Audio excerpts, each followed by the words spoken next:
you your daily collective read for today. We are going to get started on today's daily collective read in the next few minutes. But if you would like to get on the list for today, the list, as always, is open. As always, it is 3 cards for a donation of 29 or more. 4 cards for a donation of 23 or more for my subscribers, links in my bio. Please keep in mind there are 2 things I do not read for across these apps. Those are pregnancy and medical. Happy to give insight on anything in private readings, and you can book private readings on my site. We are also doing 2 giveaways today. Our first reading giveaway is going to be a reading giveaway when we get to 50K likes. So make sure you're tapping that screen and we will get to 50K in no time. The other reading giveaway we'll be doing today is a reading giveaway for the highest gifter between now and the conclusion of the daily collective read. So if you're participating in that one as well, I wish you a lot of luck. Prior to beginning today's daily collective read, I will be giving you a brief recap of what we've been seeing in the cards over the last few days. Now, if you would like to find those full readings, you can find them over on the place where we keep the videos. You can also find them over on the place where we keep the photos. You can also find them as a podcast over on my spot at Tarot and over on my stack. But before we begin today, most important question, how are you doing? Scale of 1 to 10, there are no wrong answers. There are especially no wrong answers right now, because let's talk a little bit about what we've been experiencing or we're working through right now energetically. We are coming out of Sagittarius season and we are moving into Capricorn season. Now, the thing to keep in mind in relationality to the fact that we're navigating that shift is at the same time that we're currently going through that, Venus is also about to move into Capricorn. So this can create, the best way I can describe this energy right now is, it's like, how do I describe it best? It can create these moments by which you feel like potentially a lot of energetic agitation and then they potentially pull back. It's very much in accordance with the fact that we're going through that. And this also has to do with the fact that we articulated that you'll recall that this particular Sagittarius season was very intense, given all of the planets that we saw were navigating through Sagittarius at that time. Now, one of the things that we want to be very attentive to right now is that Venus is effectively directly between Mars and Mercury. This can do a number on our own feelings of energetic frustration, potentially frustration at the self, towards others. If you feel like your temper is more short than it typically would be, this has to do a bit with the fact that we see that there's that effective like energetic pileup that's occurring there. Now, the way I want you to effectively help navigate that right now is working through the space of patience, allowing the ability to effectively articulate upon something that has energetic meaning to you is going to help. But I will point out, I'm going to stress this right now, this same energy, while it can speak a lot towards working into the space of our passion, it can also create the space by which we feel very, very temperamental. Okay, so if you're feeling a little bit of that temperamentality right now, I want you to energetically fortify it. I want you to effectively find ways to communicate through it. I want you to take periods of rest if you need them as well. Make sure that you're energetically hydrating so that you can better communicate and facilitate through energy like we're experiencing currently. Now, the other thing we need to recognize that's occurring at the same time that all of this is happening is we're also seeing that this is effectively the culmination of a lot of those moon relationships that we're talking about. Now, you'll recall those moon relationships were coming together between the time of Uranus stationing retrograde, which happened over the fall, to today. A lot of those relationships are working through the context of the ability to effectively energetically know the self. Now, this is a culmination of the work that we saw that was occurring prior to the last 2 energetic cycles, the temperance relationships and the magician partnerships. For a lot of those relationships right now, that ability of effectively working through difficulty, you'll recall that these were relationships that were coming together during a prolonged retrograde cycle. So working through a lot of those energetic agitations, working through a lot of those energetic frustrations, the ability to effectively smooth something out. We even see that for a lot of those relationships right now, that sense of refinement is what is allowing for the ability to effectively move deeper into partnership. At the same time that that's potentially occurring, we do see that there may be separations that are occurring during this time, and it has to do with the ability of understanding what it takes to energetically smooth things over or smooth things out. The articulation or the amplification. And this is why, even while I was reading into this energy right now, it doesn't even feel correct to be able to articulate it as separation so much as solitude. Because for a lot of those relationships, that ability of effectively recognizing the work of the manifestation goal, being able to be energetically fastidious in relationality to what they're trying to build with counterpart, with the combination of the work that they're doing on the self, we see that for a lot of those relationships, it's taking time, but it's the progressive effort that is paying off in profound ways that is moving a lot of that energy deeper into partnership. Now, there may be separations that are occurring right now, and that's with the identification or the recognition point of what it takes to effectively move into partnership. It's easy to articulate the desire to want to be in relationship, but being able to build into that sense of reliability, right? The reliance that we find within ourselves that effectively allows us to be able to be reliable to energetic counterpart. We see that for a lot of those relationships, that observation and relationality, being able to have those discussions, not the feeling of having to pull away from partnership in order to sort out something related to relationship. We just keep on seeing that for a lot of those relationships, that ability of finding that adaptable point is what is allowing for the separations to occur. But even in the space that there may be separations that are occurring, there may be a lot of healing that's happening in those modalities. Now, moving towards the energy that is moving deeper into divine union right now, these are effectively those temperance relationships. We see that for a lot of those relationships, that ability to effectively work through or define the space by which one is working through the context of the self, or even working through a lot of that frustration at the self.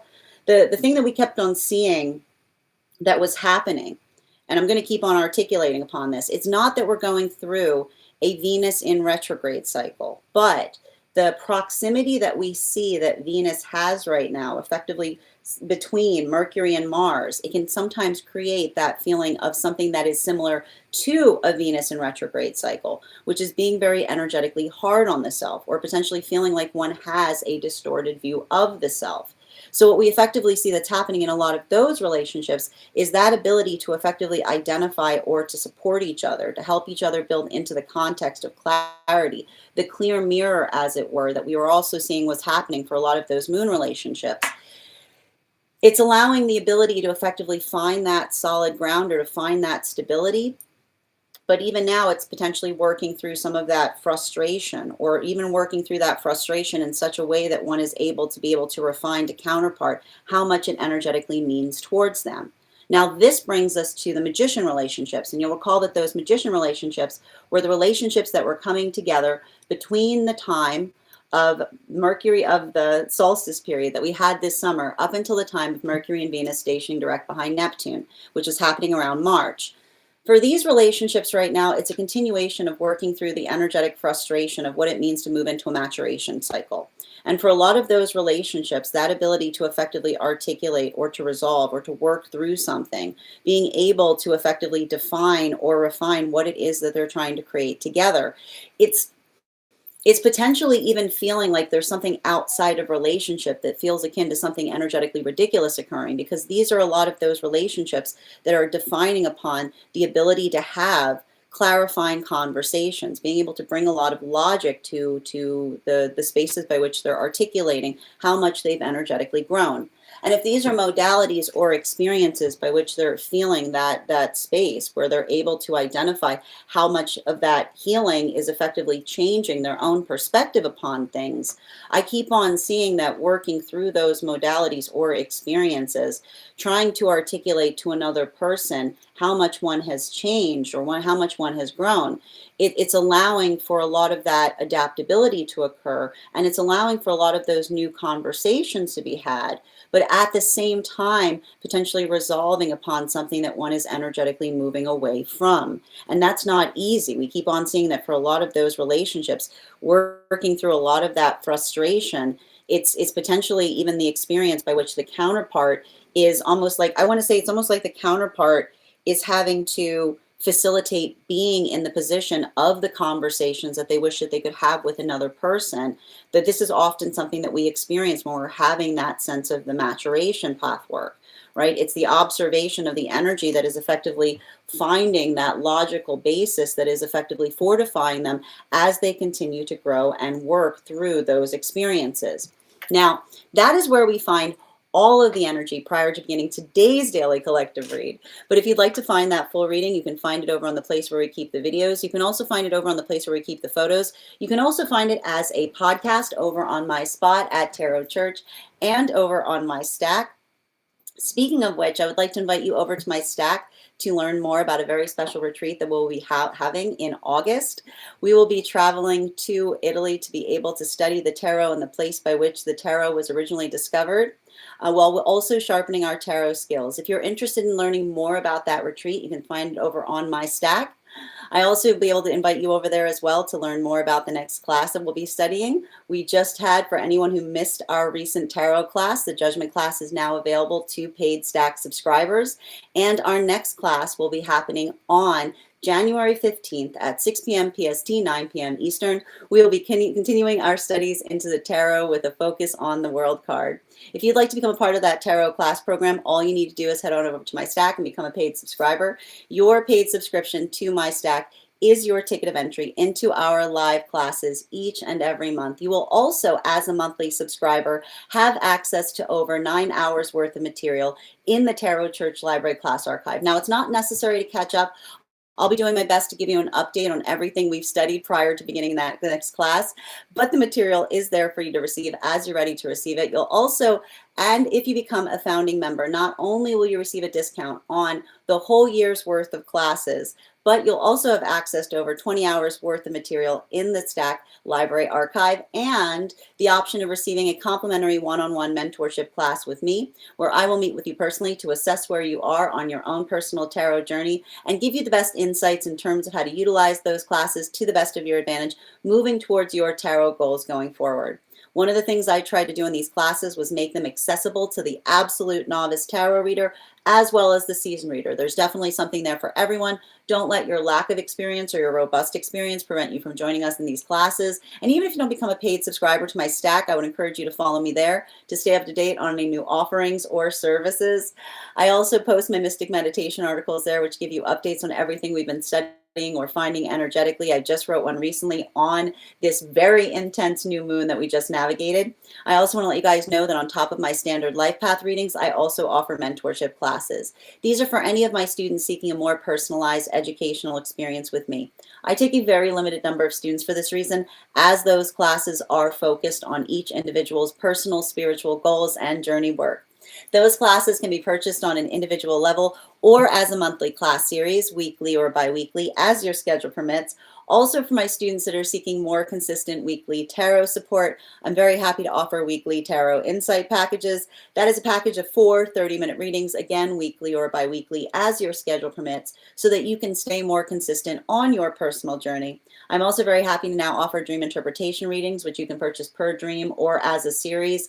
If you purchase the series, I would encourage you to start to keep a dream journal, as we will meet weekly or bi-weekly with that journal and utilize the tarot to understand the key themes and messages coming towards you in the dream space. That said, we are going to get started on today's daily collective read in the next few minutes, but if you would like to get on the list for a reading today, the list, as always, is open.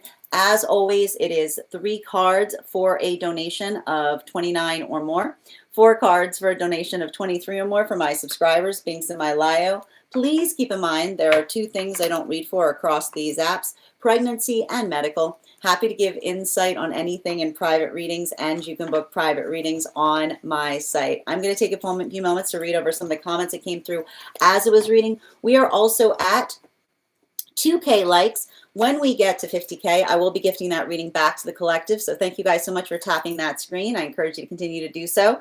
Hi there. How are you doing today? Caress and share. Welcome, Selena. I know the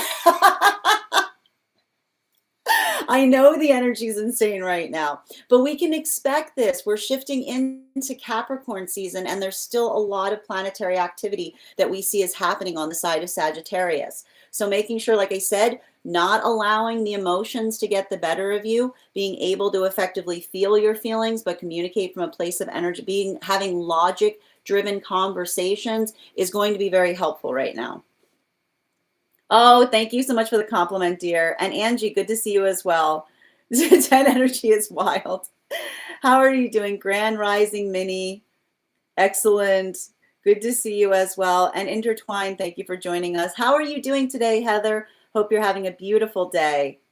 And welcome. As I mentioned, friends, we are going to get started on today's daily collective read in the next few minutes. If you would like to get on the list is open. You will be the first person read for. 3 cards for a donation of 29 or more. 4 cards for a donation of 23 or more for my subscribers, Binks and Mylayo. Please keep in mind there are 2 things I don't read for across these apps: pregnancy and medical. Happy to give insight on anything in private readings, and you can book private readings on my site. All right, as I mentioned, friends, before we do begin on our daily collective, we are going to warm up those intuition muscles with an intuition check. I've got the animal spirit guide card here. We're going to count back from 10, and when we get to 1, I will reveal the card. 10, 9, 8, 7, 6, 5, 4, 3, 2, 1. We got the boar. Thank you guys for participating. We'll do that again after the next reading. And as I mentioned, we are going to get started. If you guys could do me a favor and share the live, I would appreciate it. Make sure anyone who would like to catch this reading live is here to receive it. Excellent. And just a reminder as well, once we get to 50K, I will be gifting that reading back to the collective. So make sure you're tapping that screen, and we will get to 50K in no time. That said, no better time than the present. Why don't we get started? Welcome, everyone. Happy Monday. I'm the Grace Strega, and I'm here to give you your daily collective read for today, Monday, December 22nd, 2025. What do we have coming through in the cards for today? Can I please have the first 2 cards in our 5-card spread? First 2 cards we are starting our day off with today are the Knight of Swords in its reversal and the Fool card in its upright. So let's talk a little bit about the energetic shift that we're currently working through right now. We are moving out of Sagittarius into Capricorn season, and not just the fact we're doing that right now, but we have to pay very close attention to the energy that is effectively around this planetary shift right now. We've been going through a very prolonged retrograde cycle. This retrograde season has been going on for months. So what we've effectively had happen over the last few days is we've had several different planets that have come out of retrograde. That's a lot of energy moving back into activation all at once. To add to that, we're going through a Sagittarian season where we see a lot of different planets that were moving through that same house at the time that we were going through the season. We see a lot of those planets are now moving into Capricorn. So the best way I can describe this is, and I want to explain this as well, because as we're going through a lot of this energy that's moving into Capricorn, we also have a lot of work that's happening in the emotional space with Neptune and Saturn having come out of retrograde in Pisces. So would not be surprised right now if you're working through the space where you feel like there's a lot of emotions that are potentially rising back up, potentially emotions related to the past, but being able to effectively put them into productive spaces, moving into Capricorn. Now, the thing we have to be conscientious about, and I keep on talking about this, is the order that the planets are effectively moving into the houses right now or coming out of the retrograde do not feel energetically ideal. You'll recognize that we have right now, we've got Mercury, Venus, and Mars moving into Capricorn. Mars is the first planet leading into that shift, which can often create the space by which we feel energetic agitation, right? That feels like it sometimes blocks communication. So making sure that one is able to effectively articulate upon how one has energetic feelings about things right now is going to be very important. That's what we see with the Knight of Swords and its reversal with the Fool card. Because when we are able to effectively convey or allow the context of our feelings to move us towards things, it allows the ability of being able to have effective communication and relationality to what it is that we're trying to do in a better fashion. What you want to be conscientious about, okay? What you want to be careful about right now are potentially circumstances or situations by which you feel like the emotions that get in the way of the ability to effectively articulate like how we feel about things. Now, we're also seeing at the same time that this is effectively the culmination of a lot of those moon relationships. And you'll remember that those moon relationships were the relationships that were coming together between the time of Uranus going retrograde in the fall up until the present. So for a lot of those relationships or those modalities or experiences, that ability to effectively energetically articulate upon what it is that one is able to do or how one is effectively able to energetically refine upon something, I need to point out these relationships, these moon relationships that are coming together right now, what's beautiful about them is they're amplified or articulated in relationality to energetic refinement. This retrograde season that we see that these relationships have been coming together in has been less than ideal, right? It's working through a lot of that energetic static, but that's what the effective prioritization point of these relationships are. That ability to effectively smooth something out, or the ability to be able to identify and articulate what one is working on refining. So for a lot of these relationships, that ability of doing so and working through that energetic smoothness, I keep on seeing it's allowing a lot of space by which the energy is feeling stabilized. But the reason that they're effectively energetically stabilized is the fact that they're able to effectively navigate in relationality to how one is effectively able to know the self or to be able to define how they are feeling to one another. What's beautiful about these relationships is I see almost no projection in these relationships. Like that is what's so significant, is the space by which the energy is working on not projecting things onto one another. It's a lot of the space by which they're able to effectively identify and work through something in the space of being able to be very logically driven. And so for a lot of those relationships, working through those modalities or experiences and being able to articulate upon that, I just keep on seeing it's the energy that's effectively moving deeper into partnership. But not only are they moving deeper into partnership at this time, they're communicating to each other how much that means to one another, because it's the patience that they give each other that pays off in profound ways. Now, moving towards the energy that's moving deeper into divine union, these are those temperance relationships. Those temperance relationships were coming together between the time of these were the relationships that were coming together between Uranus stationing retrograde up until this solstice period that we had this summer. Center card for today's spread. We've got two cards coming through right now. And this is effectively the Page of Wands in its reversal in combination with the Six of Wands in its upright. Now, what we effectively identify in relationality to those pathworks is, and I keep on describing this, it's not that we're going through a Venus in retrograde cycle. I'm going to keep on saying this. We're not effectively going through a Venus in retrograde cycle, but the experience by which we're navigating something that feels akin to it. If you were to say to me like, hey, how are you going to effectively replicate the feeling of a Venus in retrograde?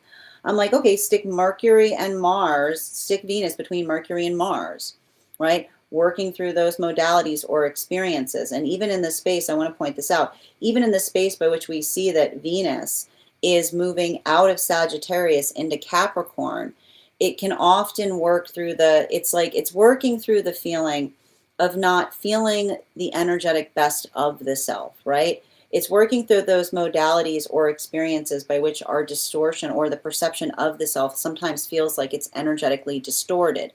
But those modalities of experiences of effectively not allowing that feeling to get the energetic better of us, right? It's working through, like, this is what I keep on seeing when we're building into the pathwork of trying to be our energetic best. The hard thing about working through those experiences is sometimes feeling frustrated in relationality to our own progress, which can often create the space by which we feel energetically distorted. So working through, I feel like what's happening right now for a lot of those temperance relationships is building into a sense of reliability in the self. These are, I keep wondering, these are the counterparts that are energetically, like they're effectively, they're encouraging each other through those energetic distortions that are allowing the space by which they're able to build into a heightened sense of clarity or a lot of compassion that they're allowing to come towards the self. But it's not easy, is what I keep on seeing. And especially, I need to point this out, like we've got like a lot of big planets that are sitting on meridian points in relationality to crossing over into different houses. Like, and I'll tell you right now, Neptune, like Neptune's placement right now between Saturn, like, and I'll just work you guys through this. We got Neptune that's sitting between Saturn and Ceres, which can often create the space by which we get mad at ourselves in relationality to past experiences, right? And this is something you have to bear in mind when we're working into the space of being energetically, like working into the context of the higher self. That ability of being able to look upon the past and feel like one has notes for the self, that is a gift. Like that is a benefit. That is an energetic blessing, because that is the space by which we allow wisdom to effectively articulate in terms of what it is that we're effectively working to resolve upon. And when we also have, and this is the same sense of intensity that you may be experiencing right now with the space of Mercury and Mars that is sitting between Venus. It's working into the, and I keep on getting it, it's working through the space of a memory and emotionality that allows for the amplification of what it is that we're working on doing better. So a lot of that energy that we see even now, and I want to describe this, like the intensity that we're feeling, this is that Page of Wands with the Six of Wands in its upright. So I want to keep on saying that for a lot of these temperance relationships, like that ability of working to energetically resolve through things, but not just the space of being able to energetically resolve through things, but being able to be proportional in relationality to effectively a lot to do and the ability to effectively prioritize as one is doing it. I just keep on seeing that that's a lot of the energy that is effectively like not allowing the overwhelm to feel like it gets to them, because it's the space by which they're helping each other break something down in such a way that it becomes easily more navigable or easily more digestible, is what I keep on getting. And that's something really important in relationality to those temperance relationships, because for a lot of those relationships, I just keep on seeing it's working through, it's like working through that intensity, but not letting the intensity effectively get the better of the self. Now, continuing, fourth and fifth card in our 5-card spread for today. We've got the Eight of Pentacles in its reversal in combination with the Eight of Cups in its reversal. So let's talk a little bit about this right now for those magician relationships, and recalling that the magician relationships are effectively the relationships that were coming together between the time of the solstice period this summer up until the time of Mercury and Venus stationing direct behind Neptune. For a lot of these energies right now, everything I keep on seeing is working through the space of being able to amplify and articulate upon what it is that one is able to effectively heal from. And I keep on getting, and the thing about this right now, a lot of those magician relationships are in the heart of healing. And the thing about healing is when we're healing, like I keep on getting, when we're working to heal through things, we also have to feel the space by which they're energetically dealing with it. It's like I keep on getting that it's navigating, and I want to describe this. Like I feel like there's a lot of frustration that is potentially arriving in some of those situations or those circumstances. But everything I keep on seeing in relationality to that is working through the context of effectively holding healthy boundaries upon something. And the space by which we hold healthy boundaries is articulating upon the energetic comfortability in terms of how we effectively navigate circumstances or situations. And I keep on seeing that for a lot of those relationships or a lot of those circumstances, that conversation like the ability to effectively conversate upon something or to speak upon something in a way that it feels like it's energetically clarifying. I keep on getting that there's a lot of those experiences by which they're effectively expounding to one another upon the energetic frustration point. And a lot of that, I keep wondering, a lot of that energetic exposition is, I just keep on hearing exposition that effectively articulates or secures an energetic articulate position and relationality to something, which is the effective, I keep on hearing like the effective space by which they're able to effectively articulate or identify what feels like a boundary. And what's beautiful about this is a continuation of what we were effectively talking about in relationality to working through the experience of holding healthy boundaries towards things. Because I keep on seeing that with a lot of those relationships, it's a continuing of the conversation that our trauma, and this is why we always have to be very conscientious about our standards, our trauma loves nothing better than to masquerade as our standards, right? And that's why when we're working upon the self, we don't just hold energetic standards, but we articulate upon the reasons why we hold the standards that we do. And so that's what I keep on getting in a lot of these magician relationships. It's the space by which they're eager to effectively articulate upon what those standards are. Because I keep on seeing that they're working through the context of the purification point in relationality to speaking upon something, but also being able to articulate upon why something is energetically important that allows them to be able to effectively work through or energetically resolve upon what feels like it's energetically healing to them versus something that they're energetically healing from. Now, and I feel like in a way, like there's almost like new relationships that are occurring in the midst of a lot of that work, because I just keep on seeing that ability to effectively articulate or identify upon that, it's them continuing on their own maturation process. But I keep on seeing it's the maturation process that feels like it's expansive because there's others that share that same feeling or that same energetic. I don't even want to say like I don't want to utilize the word like those that share the same agreement, as it were. Now, continuing to get clarification, moving back towards those moon relationships, clarification between our Knight of Swords in its reversal in combination with the Fool card. Can I please get one card to clarify, please? Ooh, we've got the Hangman in its reversal. So let's talk a little bit about what we're seeing in those moon relationships, because I feel like the thing that we're effectively able to articulate or identify in a lot of those relationships is effectively, I keep on getting the continuation of being able to effectively articulate and identify the easement point that they make for one another is what I keep on seeing. A lot of these relationships, and this is what I keep on seeing for a lot of the energy that's in solitude right now. I keep on getting the amplification of looking, and I've got 3 different modalities that are effectively happening right now for the energy that's working in solitude. And some of it, I'm going to just work you through all 3 that I see. I see some energy right now that is understanding that conversation is energetically cleansing.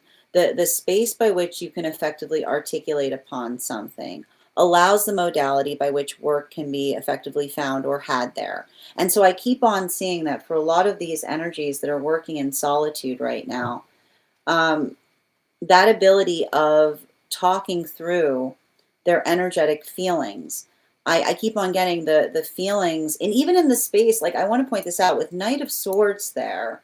Knight of Swords also talks to us about the space of like navigating our own energetic fears, right? Like I want you to look at this in relationality to the Knight of Swords and the Fool card in such close proximity, because when we're working into the space by which we're able to articulate upon our fears, right? It's the fears that we energetically hold that allow us to feel energetically confident about things, right? And I keep on getting what's beautiful about some of this energy that's working through these experiences right now is it's a continuation of understanding that like stoicism isn't about energetically white knuckling through something, right? It's not the ability by which we articulate or define upon something in such a way that we speak towards it, but we're not like willing to effectively confront something. And this is all I keep on seeing in relationality to those experiences. It's the activating conversation. It's being able to effectively express or expound upon something in such a way that brings a point of confidence towards it.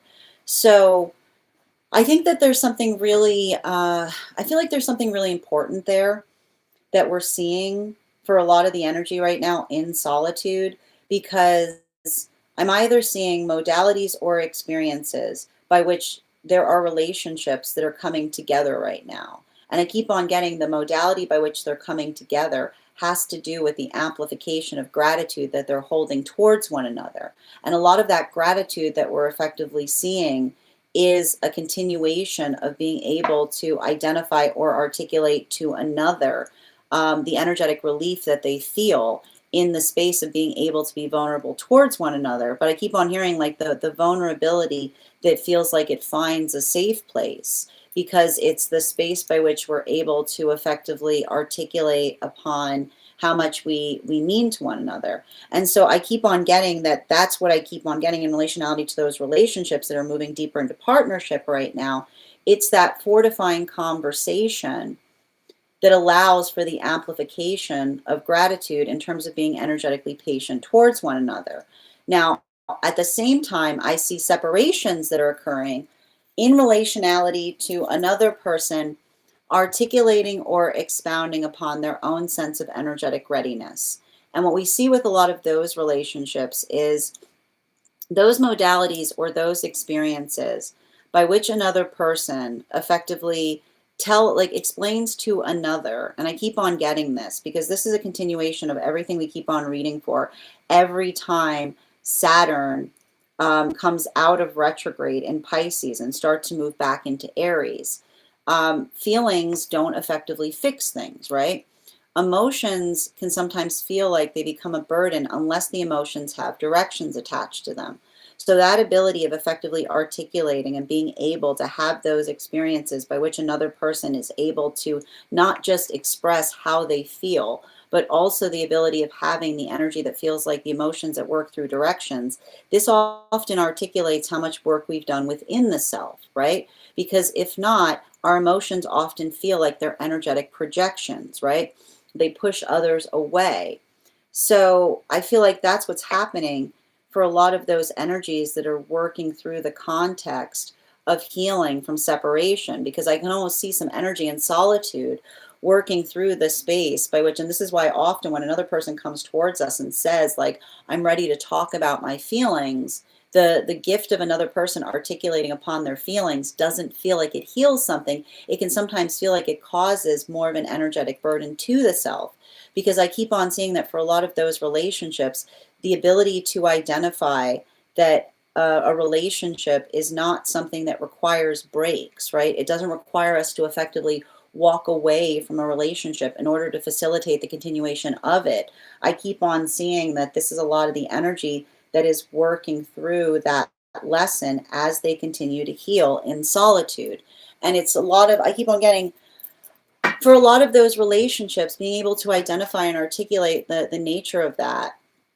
It could be a space by which I keep on hearing healthy separations are occurring in relationality to another person articulating upon their own energetic feeling or their own energetic frustration in relation to that, but also in the space of like, I feel like it's a separation of someone effectively articulating upon the healthier choices that they're making as they continue to do so. Continuing to get clarification between our Fool card, and that's what I meant in relationality. Some of the relationships, like some individuals right now in solitude are going through both of those things at the same time. They're potentially building into a healthy relationship, right? They're working into the context by which they see that modality or experience of another, being able to put that work in, right? The ability of refinement, while also trying to heal from circumstances or experiences by which another person is trying to come towards them at that moment and saying, I'm ready to effectively address my feelings, right? it's the understanding that healthy relationship is not just it's ready and steady, which is the modality by which we're energetically ready, but then we're also steady in our readiness that allows us to effectively get something done.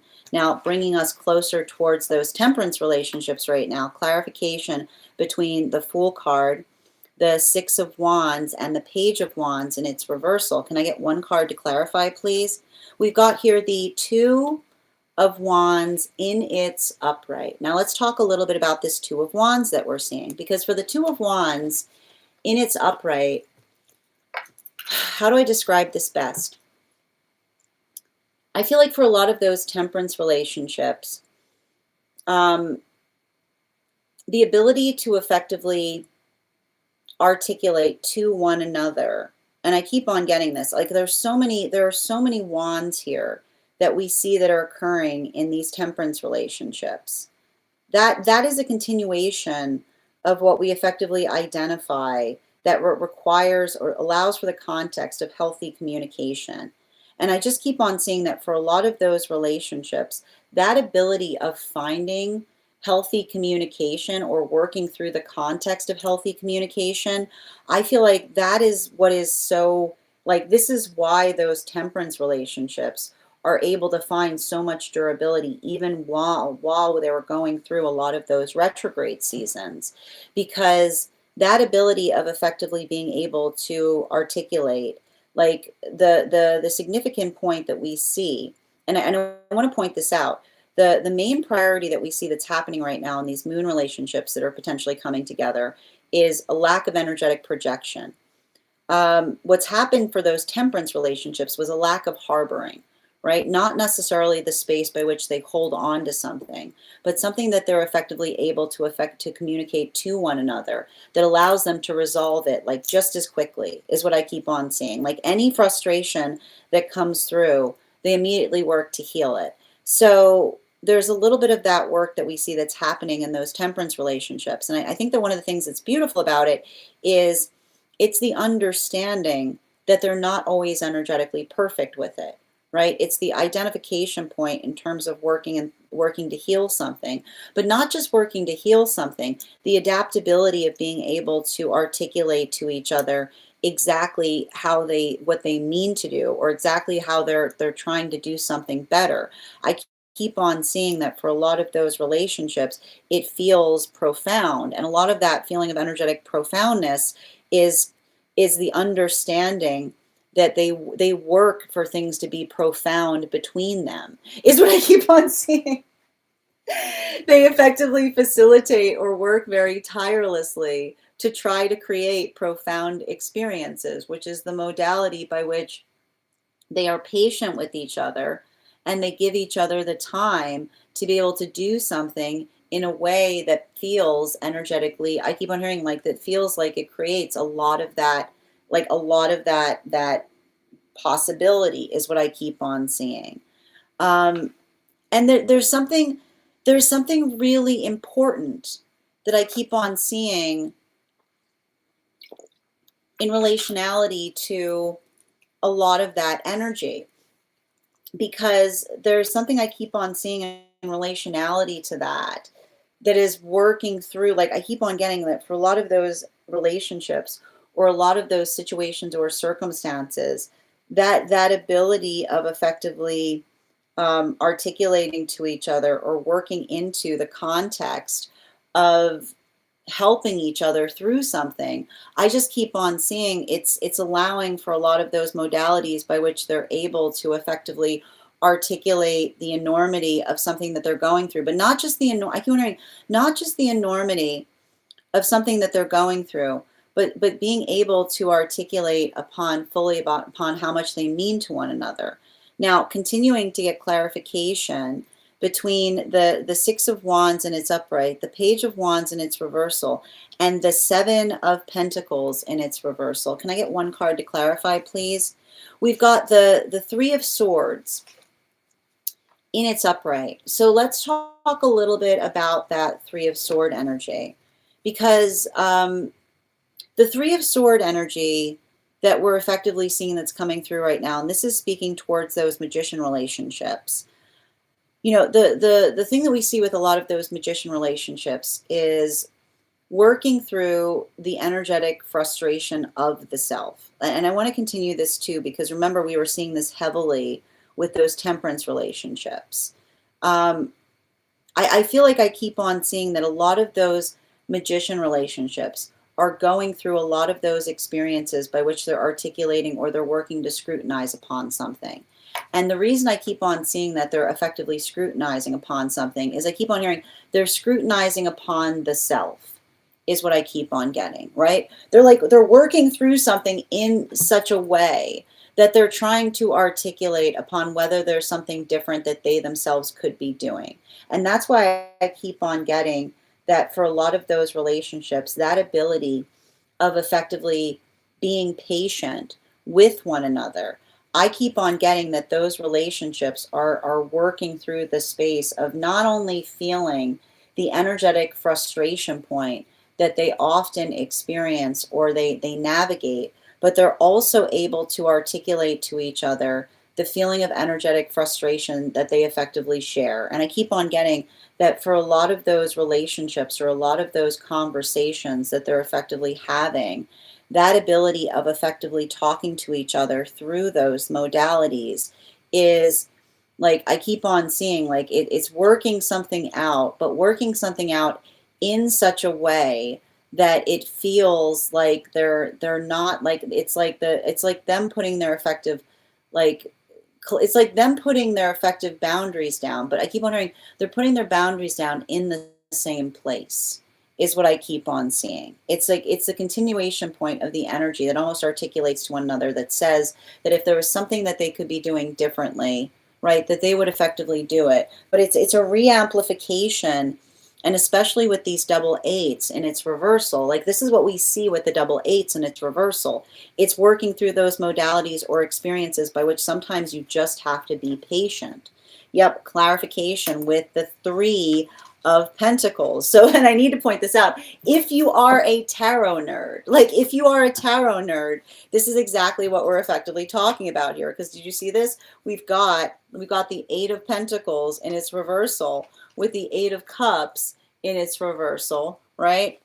With the combination of the Three of Swords in its upright with the Three of Pentacles in its upright, which is like, and I keep on seeing sometimes, and this is what's so frustrating, sometimes you just need to be patient with things. And the space by which you have to be patient sometimes feels like it is really like I keep on hearing it's a space by which we feel frustrated because we're looking, and I keep on hearing like this is a continuation of patience that is energetically met with progress, right? The ability of understanding that we're patient with ourselves. We're patient towards situations by which there's mutual understanding in the modality by which we recognize that we are being patient towards one another. So I feel like there's something really healing and restorative there. But what's interesting about it being healing and restorational is it's also a lot of energy that's just kind of working to clarify through things. But I keep on hearing like that space by which they're able to clarify through something fortifies them. Continuing to get clarification between our Hanged Man in its reversal and the Two of Wands in its upright, moving back into those moon relationships. One card to clarify, please. We've got the Ten of Swords in its reversal. So we gotta talk a little bit about this energy right now because, and I want to point this out, like the thing that we see that is so the thing we see that's so interesting when we're working through the energy that we're working through right now is, and I want to stress this, we went from having a lot of planets that were in retrograde to the space by which a lot of planets came out of retrograde all at once, right? And so it can be a highly activating energy. You probably are feeling this right now. There's like a lot of that feeling of energetic activation.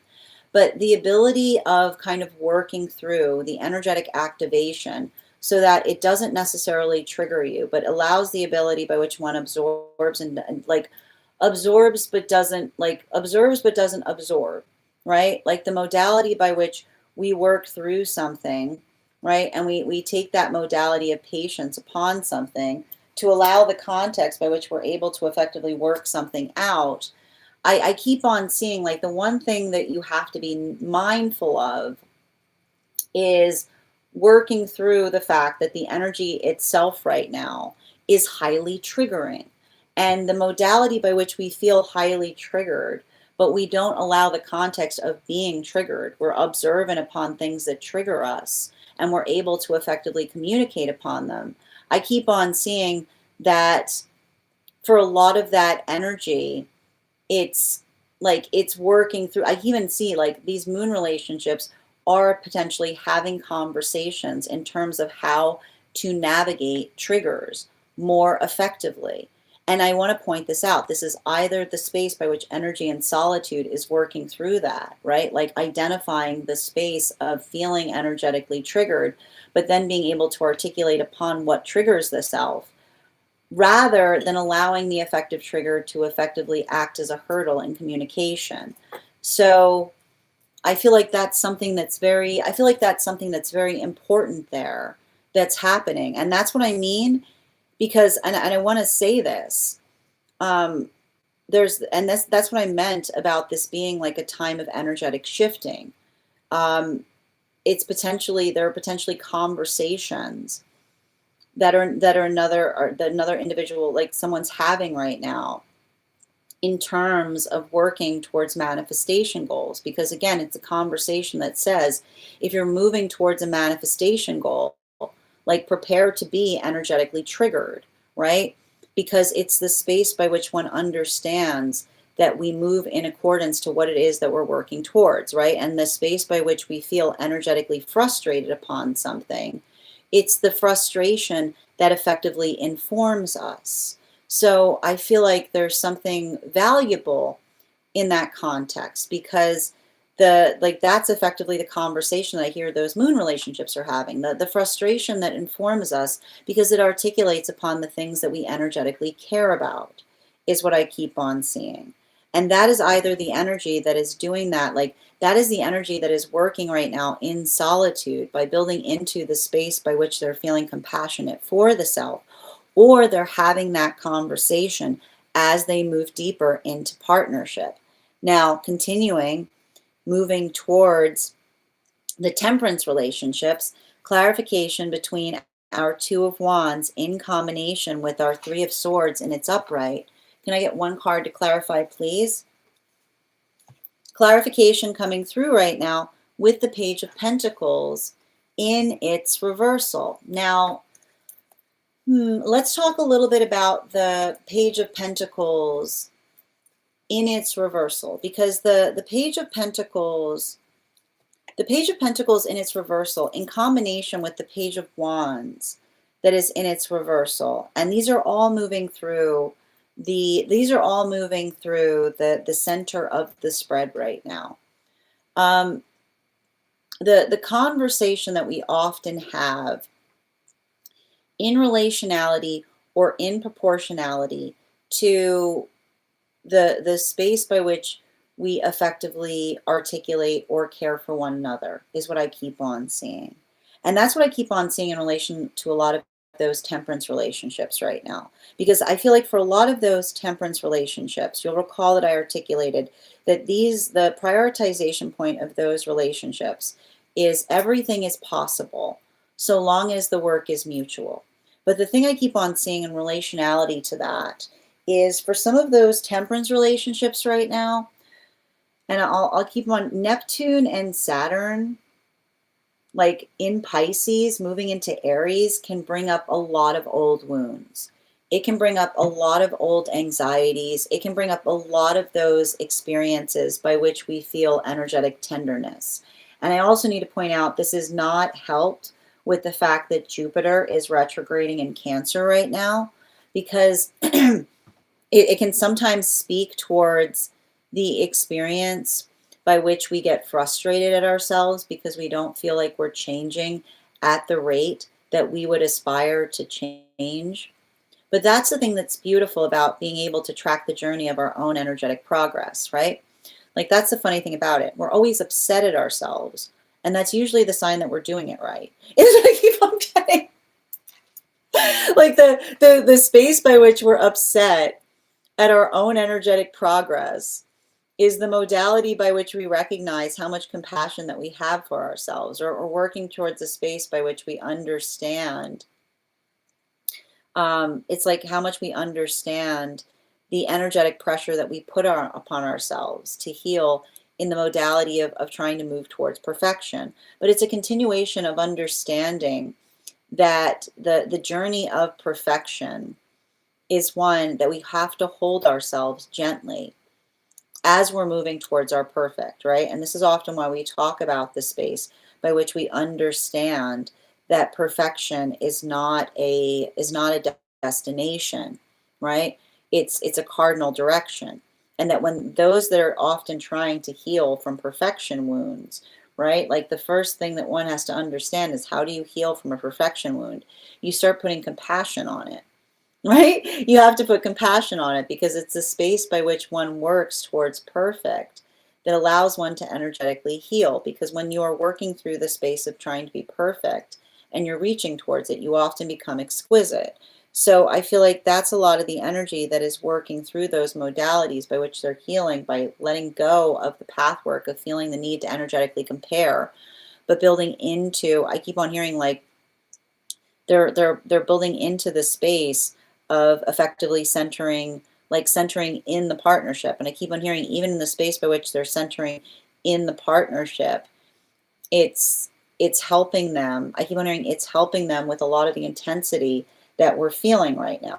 Because I told you, like, the intensity you're feeling right now has a lot to do with the fact that we've got Venus tucked between Mars and Mercury, right? Which is the feeling of being hard on the self because you're feeling like one isn't where you aspire to be fast enough.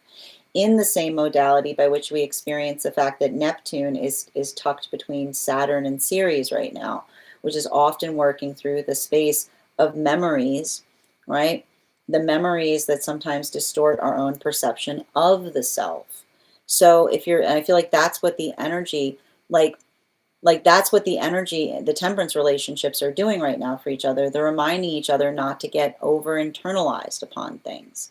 Continuing to get clarification between these double threes that we see for those moon relationships.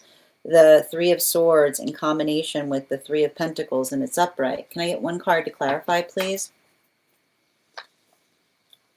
Clarification coming through right now with the Strength card in its reversal. So what do we effectively see with the Strength card in its reversal? The Strength card in its reversal can often speak towards, and I feel like this is what's happening for a lot of those magician relationships right now. And the thing about it is, I feel like for a lot of those magician relationships, working through the vulnerability of the self is what I keep on seeing, right? Like the space by which we feel energetically vulnerable is often the space by which we also identify or articulate upon how we feel like, and I want to point this out because this is the conversation that's happening right now for a lot of those relationships. It's the observation of the vulnerability that feels like it heals, right? Versus the vulnerability that we are healing from. And what do I mean in relationality to that? Because it's the amplification point that often, like, and this is why we talk about the journey of healthy relationship, is the healthier, that the more that one is able to confront one's own sense of vulnerability, the stronger a relationship becomes. Because the space by which we feel energetically vulnerable, right? The modality by which we articulate to another upon that vulnerability. It's the work that we identify in terms of, I keep wondering, it's a work that we identify in terms of something that feels like it's energetically vulnerable to us, in the space by which it articulates the shape by which we care about things, versus I keep on seeing the vulnerability that often feels like, I keep wondering, the vulnerability that sometimes feels like it creates an energetic screen, or the ability by which we can't energetically confront something because we don't feel comfortable in doing so. And that's what I keep on seeing. What's beautiful with a lot of these magician relationships is I just keep on seeing a continuation point in being able to have the vulnerable conversation, right? Like, that's the thing that's so interesting about it, is I see the energy in the space of being ready for a vulnerable conversation, but the modality by which you recognize that the vulnerable conversation that you can have must be met with someone that simultaneously also aspires and desires to have a vulnerable conversation. I keep on seeing that that's what's so beautiful about these relationships, is I feel like it's almost the modality by which they recognize that the connection that they have to each other has helped them find strength in their softness. But even in the modality by which they find the strength in their softness, I feel like there's a lot of that energy that is working to effectively resolve upon something. But even in the modality by which they're working to resolve upon something, is, I keep on hearing like their own state or space of energetic comfortability in relationality to, um, like how how they effectively heal versus how another person has them feeling, is what I keep on getting. And so I feel like there's something really significant and important there, because it feels like it's very much, um, I feel like it's very much a conversation that they're having towards their own sense. I keep hearing like a conversation that they're having towards their own sense of, emotional vulnerability. And we can see that will often happen with Jupiter retrograding in Cancer. Continuing to get clarification between the Ten of Swords in its reversal in combination with the Page of Pentacles in its reversal. Can I get one card to clarify, please? Clarification coming through right now with the Sun card. So what do we effectively see? What do we effectively see with the Sun card in its upright?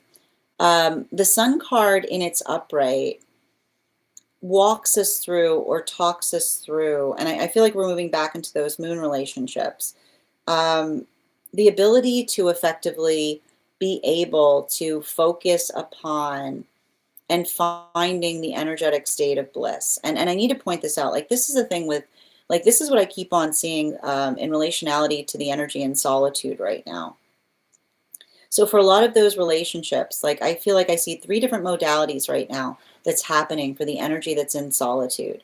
I either see relationships that are moving deeper into partnership right now. And a lot of that depth that's happening right now for the relationships that are moving deeper into energetic union at this time is the amplification of energy. I keep wondering, like, the gift that they give each other is the ability to effectively navigate or recognize that the positive, I keep on hearing positivity is something that we create for one another, right? It is the gift that we effectively find. And it's not the space by which we look to each other and demand that sense of positivity, right? And often, and this is what happens, you've probably noticed this, when energy goes around demanding positivity, right? You don't find positivity anywhere, right? It's nowhere to be found. Okay, it's like anywhere you go, anywhere you look, right? When you're looking for positivity,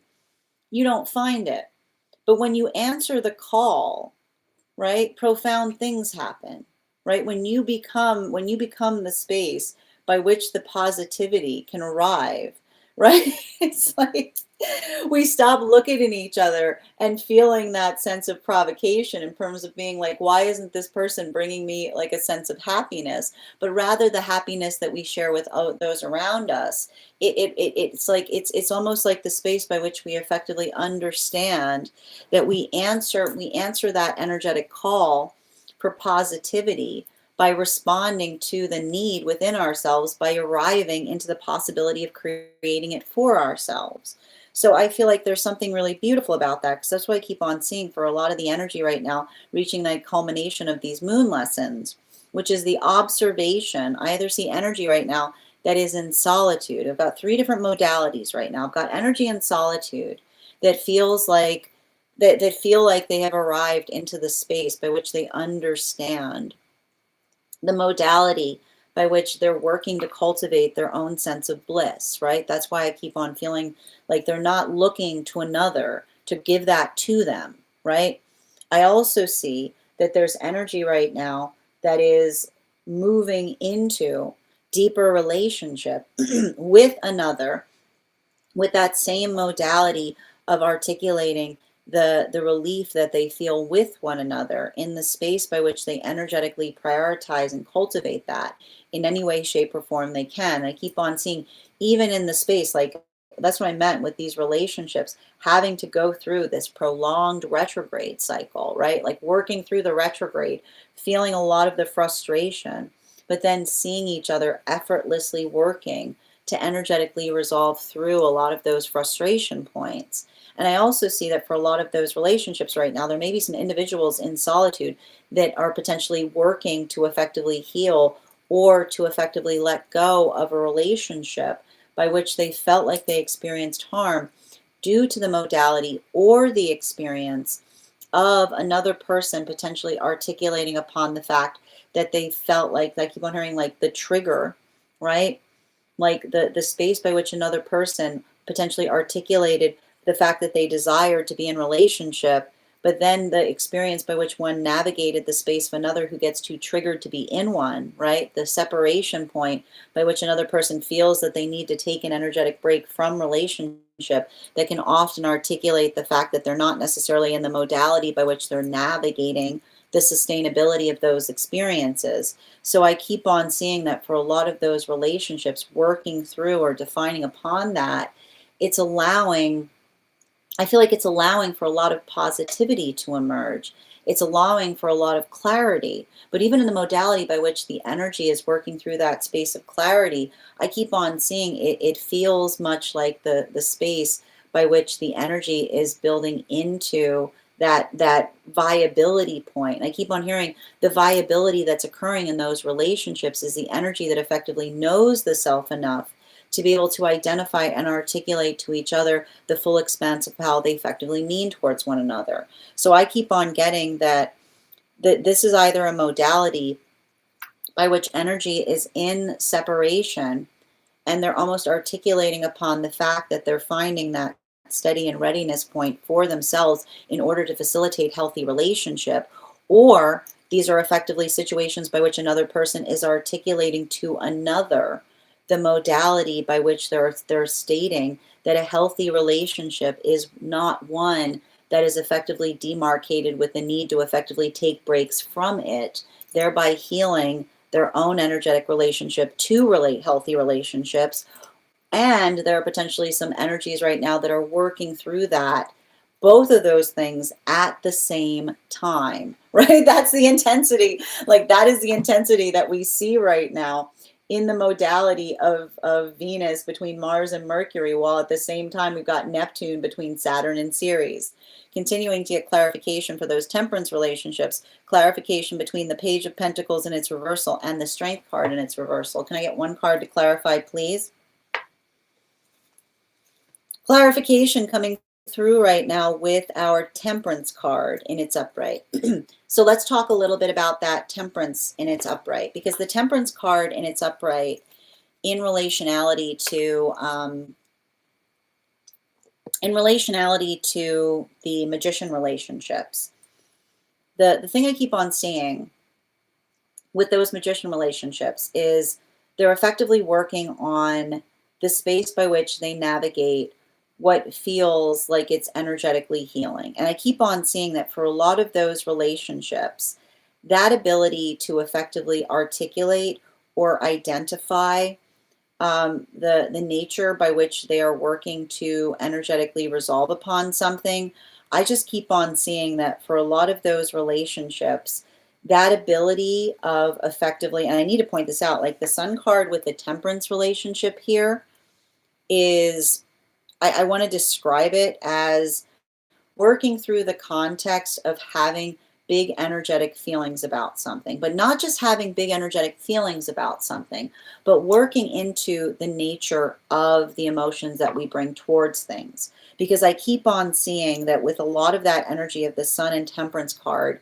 together, it's the modality of working through our own sense of energetic frustration. And in the experience by which we feel frustrated, but the modality by which they work to communicate upon things. I just keep on seeing that for a lot of those relationships, it's a continuation of being able to identify that the gift that they're finding in relationship is a profound, I keep wondering, like they're finding this like profound well of patience is what I keep on getting. But the space by which they're holding patience is the space by which they're holding the patience to the self. It's the space by which they're able to amplify and articulate upon experiences by which they feel that sense of energetic healing. And I keep on getting, even in the modality by which they're working through having those profound moments of energetic healing, I keep on seeing that it's the energy that builds into that sense of feeling very anchored in partnership. And I keep on hearing the healthy anchor in partnership that allows things to effectively be, I keep wondering, that allows them to be able to articulate upon something that would have previously energetically over frustrated them. Final card for today's spread between the Sun card and the Temperance card in its upright. One card to clarify, please. We've got here the Five of Wands in its upright. So let's talk a little bit about what we're seeing right now in relationality to the Five of Wands in that modality, because the Five of Wands, I gotta stress this, and if you're a tarot nerd right now, like the modality or the experience by which one works through something of this nature, and you see these many wands coming through, I feel like the thing that we effectively articulate upon has to do with the working through the context of our own sense of energetic frustration about things. And the thing that I keep on seeing in relationality to this type of energy, and I just kind of like want to caution you about it, is it's projection central. When we see energy like this, it is effectively projection central. It is working through the modality or experience by which you feel energetically frustrated upon things. It's those modalities by which you feel that sense of wanting to, like, you know what I mean? Like it's a lot of that, and we kind of see this. Remember how I articulated that a lot of that Sagittarian energy that we were identifying, a little Sagittarian energy goes a long way. So and even in the modality by which we see Capricorn energy. So the experience that we're going through right now with these many planets shifting out of Sag into Capricorn at the same time that we're navigating into Capricorn season, it can feel like a lot of energetic pressure in relationality to working through something in such a way that allows one to be able to identify, articulate, or refine upon what one is trying to do in a better fashion. So I want you to kind of remember that. I want to say this right now, making sure that one is in the space by which one is, I want to describing passion. Like passion is something that allows us the modality by which we're able to effectively amplify or speak towards something that has a lot of meaning towards us. But when our passion, right? But when our passion feels like it's not in energetic control, then often it can create those modalities or experiences by which we effectively articulate upon something. But then in the modality by which we're effectively able to speak upon it, we're not able to build into that sense of clarity. So I want you to kind of keep that in mind right now in relationality to this effective energy, because what we're effectively seeing that's happening is working through modalities or experiences by which one is able to articulate upon one's own sense. I keep on hearing one's own sense of the self, right? The ability to effectively articulate or speak upon that. It's a continuation of being energetically patient with the self. So keep that in mind, because that's the only thing I see with like a lot of this energy right now. It's passionate energy. It's having those modalities by which we feel a lot of energetic passion towards things. And passion is good, right? Passion is beautiful, but the ability to effectively articulate and identify the passion that feels like it has purpose is the ability to understand and articulate why we're effectively passionate for something. So allow that to effectively help you through some of this energy, because I keep on seeing like the only thing about it that I keep on getting is it's working through, like, I want to say it's punchy energy. You know what I mean? Like there's a lot of that energy that feels like it's the experience of navigating situations or circumstances by which we feel a lot of energetic pressure. So make sure that you're navigating it with a sense of compassion for the self and for those around the self. Bottom of the deck on today's reading, we got the Lovers card. So let's talk a little bit, like speaking upon that, like in relationality to the energy that we see in relationality to the Lovers card is, when there's a lot of this energy that we see right now, and I need to describe, like, like when Jupiter is in retrograde and Uranus is in Taurus in retrograde, it can sometimes create those experiences where it feels really, really, really good, right? And we just have to recognize this. It can create an indulgence point in how good it feels to often work through, how do I describe this? Like tending, like over tending of the self is what I keep on seeing. Like the modality by which we work through navigating, like it's kind of like a hurt so good kind of energy is the best way I can describe it. Like the modality by which we work to effectively heal from something in such a way that, and I want to describe this, like the experience by which we work to effectively care for something in such a way that it doesn't feel like we're effectively, like, I keep hearing it's the difference between care and coddling, right? And how does one define the difference between care and coddling? Care is the amount of care that one has to apply to something in order to effectively allow something to effectively move into a positive direction.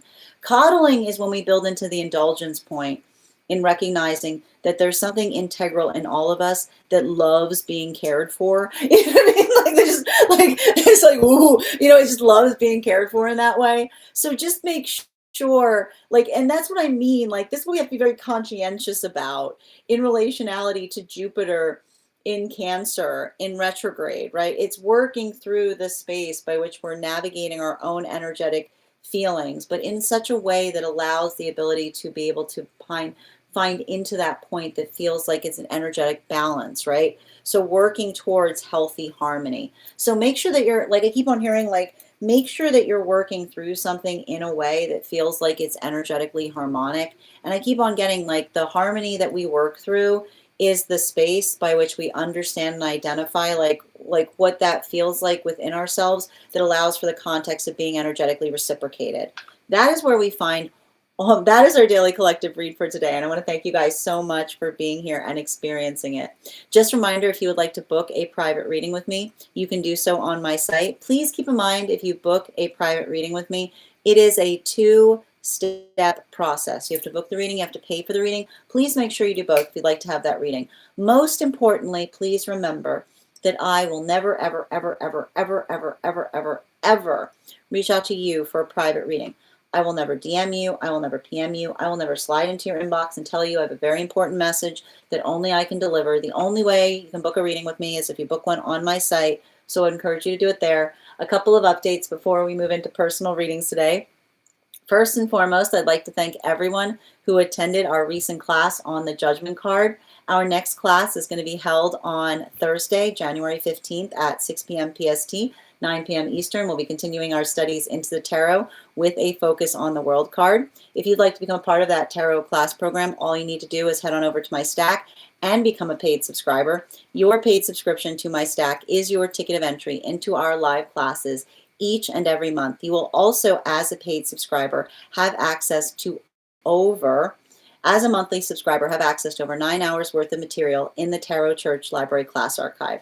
Now, it's not necessary to catch up. I'll be doing my best to give you an update on everything we've studied prior to beginning our next class, but the material is there for you to receive as you're ready to receive it. You'll also have access to a complimentary one-on-one mentorship class with me, where I will meet with you personally to assess where you are on your own personal tarot journey and give you the best insights in terms of how to utilize those classes to the best of your advantage, moving towards your tarot goals going forward. One of the things I tried to do in these classes was make them accessible to the absolute novice tarot reader as well as the seasoned reader. There's definitely something there for everyone. Don't let your lack of experience or your robust experience prevent you from joining us in these classes. And even if you don't become a paid subscriber to my Stack, I would encourage you to follow me there to stay up to date on any new offerings or services. I also post my weekly newsletter there, which will let you know about my in-person events as well as my online live schedule. I also would like to invite you over there to learn more about a very special retreat that we'll be hosting in August. I would like to invite you to head over there to learn more about a retreat where we will be heading to the place where the tarot was first discovered to hone our tarot skills, but also to understand the culture by which the tarot first found a home. I'd encourage you to join me there. We'll be having a study where we will be traveling to Tuscany, Rome, and Florence to be able to study the tarot in the place by which the tarot was discovered, but also to be able to understand more the cultural significance of what allowed the tarot to flourish and thrive. I hope that you would join me there. I also would like to invite you as well, even if you don't become, just a reminder as well, if you would like to learn more, not only do on top of my standard life path readings, I also offer mentorship classes. These can be purchased on an individual level or as a monthly series, weekly or biweekly as your schedule permits. Also for my students seeking more consistent weekly tarot support, I'm happy to offer weekly tarot insight packages. That is a package of 4 30-minute readings, again, weekly or biweekly as your schedule permits. Also, I want to let you guys know that I also offer dream interpretation readings, which you can purchase per dream or as a series. If you purchase the series, I would encourage you to start to keep a dream journal, as we will meet weekly or biweekly with that journal and utilize the tarot to understand the key themes and messages coming towards you in the dream space. I want to thank you guys so much for being here today and sharing in these messages, and we will do this again tomorrow. That is our daily collective read. We are going to get started on personal readings. Congratulations to Ava. You got the highest gifter today. You will be having that additional reading. And Nikki, you came in second, so you will have an additional card in your reading as well. I'm going to take a few minutes to read over some of the comments that came through as I was reading. And thank you so much as well. Tempest, thank you for getting on the list. You'll be the first person on the list today. You'll also have an additional card in your reading. If anybody else would like to get on the list today, you will be the third person read for. How are you doing today, Selena? Hope you're having an absolutely beautiful day. And thank you as well. Good afternoon, Heather. Good to see you too. Welcome. Thank you so much. How are you doing today, Jana? The need of agitation has felt ingrained in this season. Well, I need to point this out. It's more to do with the fact that where we find the planets right now. There's a lot of energy. Thank you, Amy, for getting on the list. There's a lot of energy that we see right now, and you have to pay a lot of attention to where things are. We've got a lot of energy in Sag. We've got a lot of energy in Aries, which can often create the space by which we feel really energetically provoked, right? It's a space by which it feels very good to be provoked, but that ability of effectively being able to navigate situations with a sense of proportionality is going to help with communication at this time. And I need to stress this. I've been saying this for weeks right now. The emotions are fortified when they have directions attached to them. Being able to amplify or articulate what feels like a healthy conversation, let that help you right now through any feelings of agitation or provocation that may come up. Absolutely. Thank you for confirmation as well, Minnie. How are you doing today, Susie? Hi there, Ivana. Good day, Dada. So the moon relationships are effectively the relationship dynamics that we see have been coming together between the time of Uranus stationing retrograde up until the present, Selena. And so these are working through the ability of navigating, working through energetic refinement right? Not being too hard on the self, but being able to articulate and identify what one is trying to do better, to be able to identify and recognize the ways that we are effectively able. I keep wondering, like, it's the space by which we're able to amplify or articulate how we have our feelings heard, but not just how we have our feelings heard, what we're effectively working through in such a way to allow for something that creates, like, it's like working into the context of a larger vision, or working into the context of helping. Like, these relationships that are coming together right now are beautiful in the space by which it's a conversation in terms of how we're effectively able to communicate upon it, but not just how we're able to communicate upon it, the ability that we're effectively trying to bring to situations in order to refine upon what it is that we're trying to do. So for a lot of, and it was interesting because the temperance relationships were working through the mutual effort, like everything is possible so long as the work is mutual. The magician relationships were building upon the space by which the authenticity of the self acts as a beacon for healthy partnership. So what we're effectively identifying that's happening right now with the mutual effort of effectively the moon relationships are a combination of the two previous energetic dynamics that we saw that were coming towards the relationship. So this is the energy that articulates upon the authenticity that is also built or based upon intentionality, right? The ability to effectively identify and work through something, but in such a way that it effectively allows one to be able to refine upon what one is trying to build into healthy partnership. So it's really beautiful because I keep on seeing for a lot of these, like a lot of these relationships that are coming together at this time. And I like to point this out, the temperance relationships, like almost no harboring. The moon relationships, almost no projection, right? It's like if something happens, it's resolved just as quickly, right? It's very much working on balance. Absolutely. Hi there, Turtle. Can you describe the 5 and 7 of Cups to me? I've had a lucid dream the other night and I can't shake it. Absolutely. What do you mean relationality to the are you asking about the 5 and 7 of Cups together?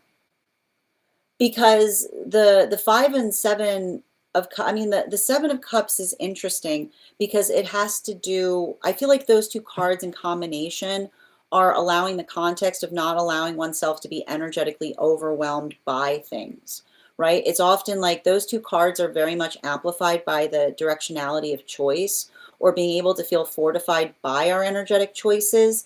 So if those cards are coming towards you in the dream space, and again, we can do a dream reading to get to understand it deeper, but I feel like it might help try to navigate anything that you might be feeling like you're being energetically indecisive around, if that helps. How are you doing today, Nikki?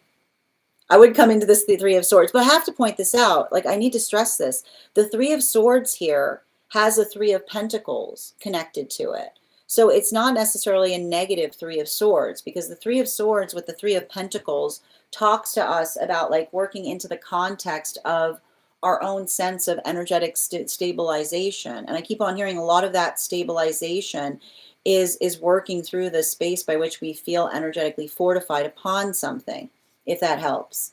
How are you doing today, Siva? How are you doing today, Nabuere? Absolutely. And again, if I'm ever saying your name incorrectly, please feel free to correct me. Yeah, you see the double 8s and 3s here. It's a very intense spread.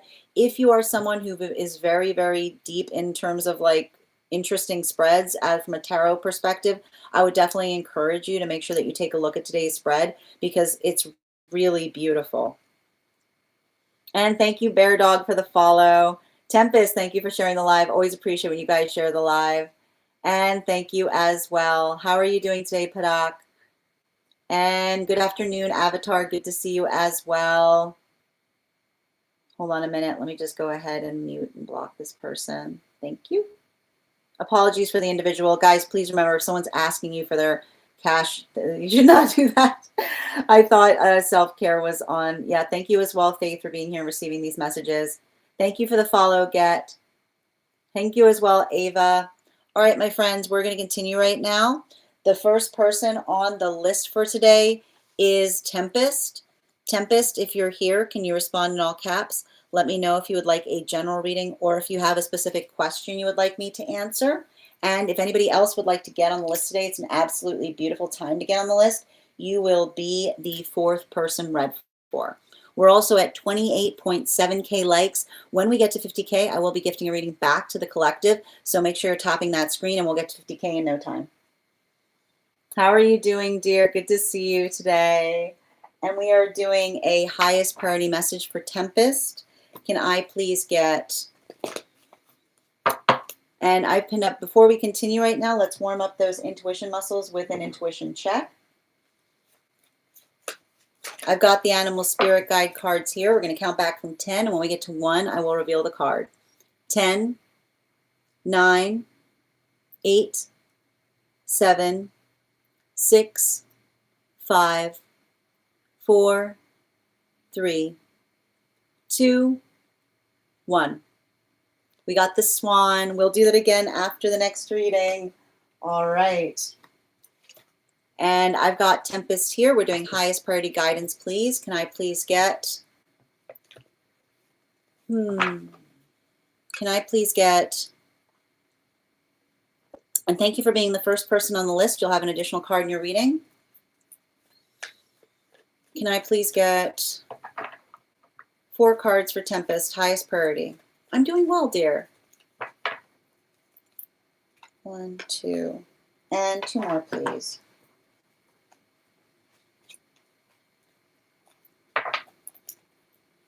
Three, 4. Thank you.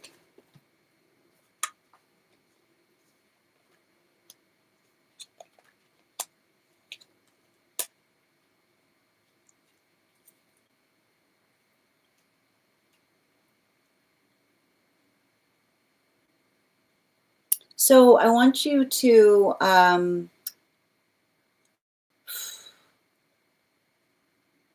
feel like there's something really, it's interesting because I feel like there's something really hard that comes up for you this time of year, is what I keep on getting. I'm not sure what I'm picking up upon, but I keep on hearing, the modality of working through something in relationality to a hard anniversary is what I keep on seeing. And it's interesting too, because I feel like there's a really strong message that's coming through in relationality to something, and like something about that. You know, there's something really, how do I describe this?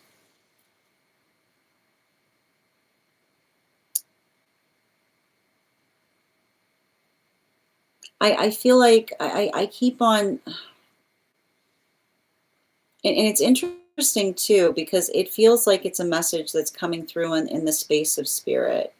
And like I'm almost getting some kind of perception on you effectively tending towards something, or holding something in a point of energetic reverence in relationality to, I keep on hearing, like, working into the context of like I keep on just seeing like a lot of sorrow that effectively comes up this time of year in relationality to someone who isn't effectively here.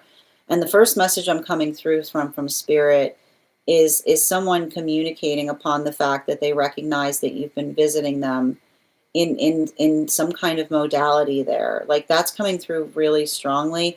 And before I continue, and I need to point this out, like, sometimes I get messages strongly from spirit that I need to address before we can get to the rest of it. And I keep on just getting a really strong message from someone in spirit, by which they're trying to articulate upon the fact that they appreciate and they effectively miss you too, is all I keep on seeing. And I keep on, it's interesting because like they're referring to me about some kind of conversation that you had with like they're talking specifically about a conversation that you had with someone in relationality to something that you said to them that was life-changing, is all they keep on saying. And that's what's interesting about it, because they're addressing to me the fact that they've never forgot that life-changing conversation that you had with them. And so I feel like there's something important in relationality to articulating that to you, because they're just expressing it, and there's like this sense of wanting to really kind of share that, because I feel like I feel like you've been working through something about whether something that you're doing, like whether your sense of purpose is having an impact. And I keep on getting like the observation, like if you've been working through that right now, I've got somebody in spirit. Like I've got someone in spirit. I've got someone in spirit articulating upon the fact by which they're articulating to me like the profound impact that you had upon them, even in the context by which they're continuing to effectively facilitate upon it, based upon the experience of effectively meeting you. So I want you to kind of keep that in mind, because I feel like I see like, I feel like I see you kind of like, I feel like I see you right now. And I need to stress this. You are not alone. You are not alone right now. And I know why, I can see why there's something that you're going through that's making you feel, and I need to point this out. Energy, like I keep on hearing, energy that helps, energy forgets to check on, is what I keep on hearing. You know what I mean? I keep on hearing something about relationality to everyone forgets to check on the helper, is what I keep on hearing.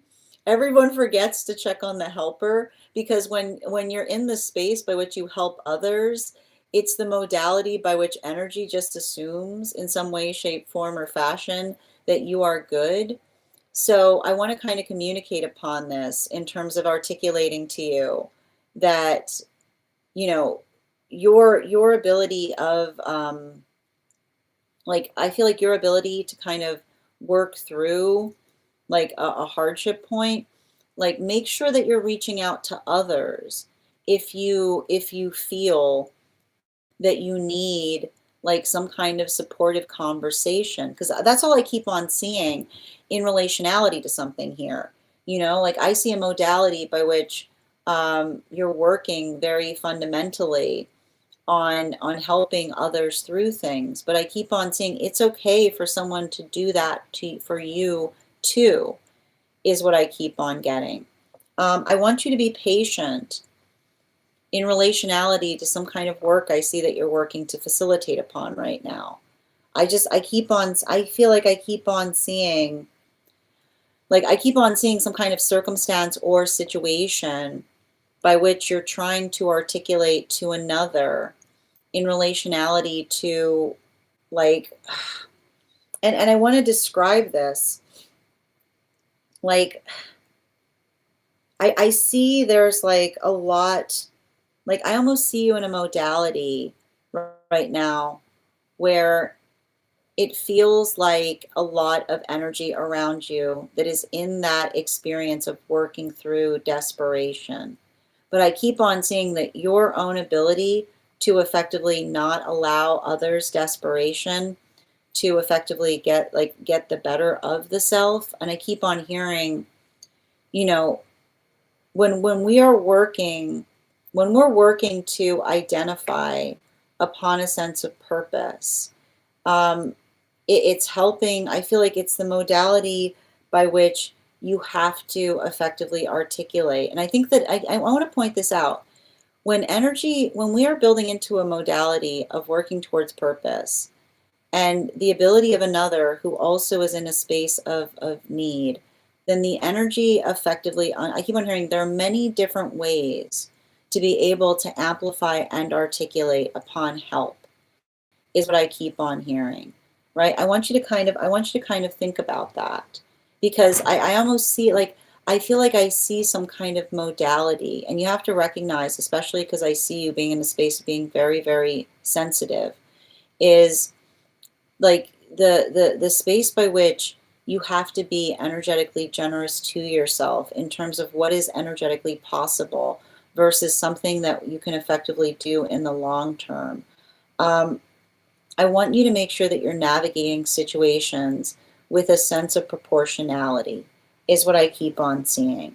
And there's something about that proportionality which articulates upon how, like, like what feels beneficial or what feels like it's going to help you moving moving forward. And I think that this is really important right now because I feel like this energy right now, it's really intense and it can often create the intensification point in feeling like something that we're doing isn't energetically working or something about working through the context of the self by which we feel that sense of frustration.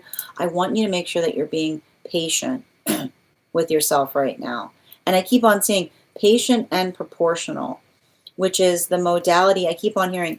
If you are making patient choices towards the self, if you're in the modality by which you recognize that you're doing the best that you can in relationality to a circumstance or situation, I keep on hearing, don't get too hard on the self, is what I keep on seeing.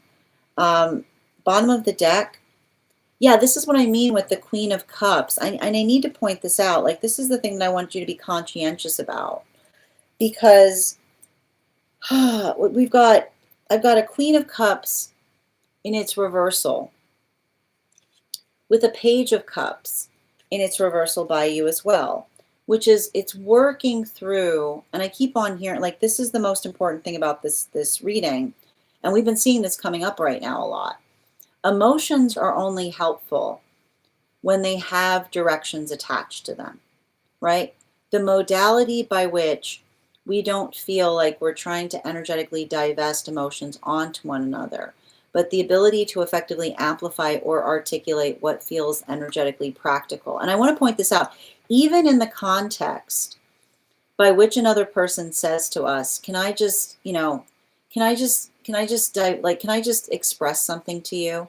Right? Like the modality by which another person like works through an energetic frustration point, but articulates, and I like to point this out, healthy energy, even when they're in the space of venting, will articulate upon the fact that they're energetically venting, right? Like it's the healthy, like the healthy energy that articulates upon the fact that they're venting, that allows the ability to effectively articulate to another and asking if another person has the energetic bandwidth for it.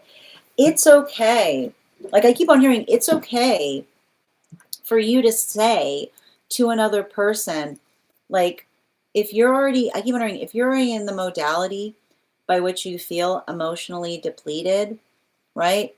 The ability to articulate to another and saying, like, I want to be invested in having an emotional conversation with you, but I don't know if I'm in the headspace to be able to navigate one right now. I like to point this out. It's the space by which we articulate to another. I keep wondering the space by which we articulate to another when that time is, right? Like that experience that allows something to be energetically positive or productive. Because I feel like that's what I keep on seeing. And I don't know if this is about an argument that you're potentially having with someone, because it's almost like working through the space of navigating another's triggers. And I keep on hearing you can't, it's often hard to have a healthy conversation in relationality to someone that's energetically triggered because it's the modality by which we work through something that allows the ability to effectively amplify or articulate upon what something means to us.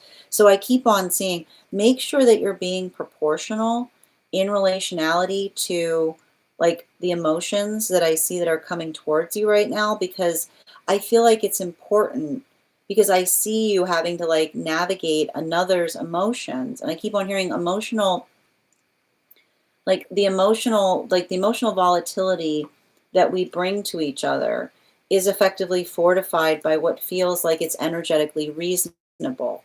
So make sure that you're having, I keep wondering, make sure that you're having, if you're having an emotional conversation with someone, make sure that they're also navigating how they're making, like how they're leaving you feeling in the context of having it. So, and I think that that's really important because I see all of these cups and I see all of this cup energy around you. And the thing with the cup energy is like it can talk a lot about the space by which another person has passion, but I feel like it's the modality by which you're trying to, like, I keep on hearing like the space by which you're trying to navigate like passion with a sense of energetic direction is what I keep on saying. So make sure that you're taking logical approaches to emotionally charged conversations. Thank you so much, Tempest, for having that reading with me. And if this message connected to you as well, it's very common for those who need these messages to be here to experience them. We are doing personal readings right now. If you would like to get on the list for today, you will be the third person read for. It is 3 cards for a donation of $29 or more, 4 cards for a donation of $23 or more for my subscribers, Binks and Lio. Please keep in mind there are 2 things I don't read for across these apps, pregnancy and medical. Happy to give insight on anything in private readings, and you can book private readings on my site. I'm also going to take a few minutes to read over some of the comments that came through as I was reading. Absolutely. How are you doing today, P? And thank you as well, Colin. Thank you as well, Get, for the follow. Absolutely. Excellent. Thank you, Tempest. I'm just reading over your comments, dear. Tempest, you wrote, December and winter have always held many life-changing events for me, especially losing many people. That's what I was seeing here. Like, I've got... Like, this is, I can see this. Like, I can see why this feels so emotionally triggering. Like, these cards are articulating like a modality by which it feels like it's amplified by a really strong sense of loss. But that's why I keep on hearing, like, allowing others to effectively, and this is what I mean in relationality to having conversations with others and saying, like, having the ability to effectively just articulate upon the emotions, right? Like I keep on hearing, especially if you're in the space by which you're constantly helping others with emotions, it's okay. I keep on hearing it's okay for you to articulate the fact that you need that sense of support as well. Yes, I question my purpose and I'm actually fulfilling it. But I need to, like, the message is coming through on this is usually the sign that you're fulfilling your purpose is the modality by which you're perpetually questioning it. Right? Like, that's what I keep on hearing. Like, that's what I keep on getting in relationality to the message that's coming through to you in this. It's the modality of recognizing or identifying that the fact by which you're questioning it is the sound of you effectively fulfilling it. Because I see you kind of working in a space by which you're trying to operate in terms of what you could be doing better. And thank you so much, Soul, for sharing the live. How are you doing today, Brandy? Oh my gosh, welcome back. No, absolutely. I just need you to tell me. I've got you here. You want our 50K. I'll be happy to add you back right now, dear. Yep, I've got you listed. You're welcome. And so Tempest, you know, I think one of the things that's important right now in relationality to that work, I feel like make sure you're having a conversation. Like make sure that I feel like there's something about you being able to like have the ability to effectively talk through something with another, or the ability to effectively express or expound upon your emotions. Because I keep on seeing, like, especially with that Queen of Cups, like I keep on hearing you shouldn't feel the need to have that sense of like white knuckling through emotional experiences. Like the ability, like I feel like the ability to effectively articulate to another in relationality to, like I feel like it's almost like pushing yourself to get out of hermit mode, like making plans ahead of time to help you with some of that, like I keep hearing like to help you with some of that intense experience is what I keep on seeing, you know? Absolutely. Beautifully stated. All right, and thank you so much, dear, for having that reading with me. And I think it's important too, because like I feel like I see, like I don't know if you're working in the role of like I see you very much working in the role of like energetic caretaker.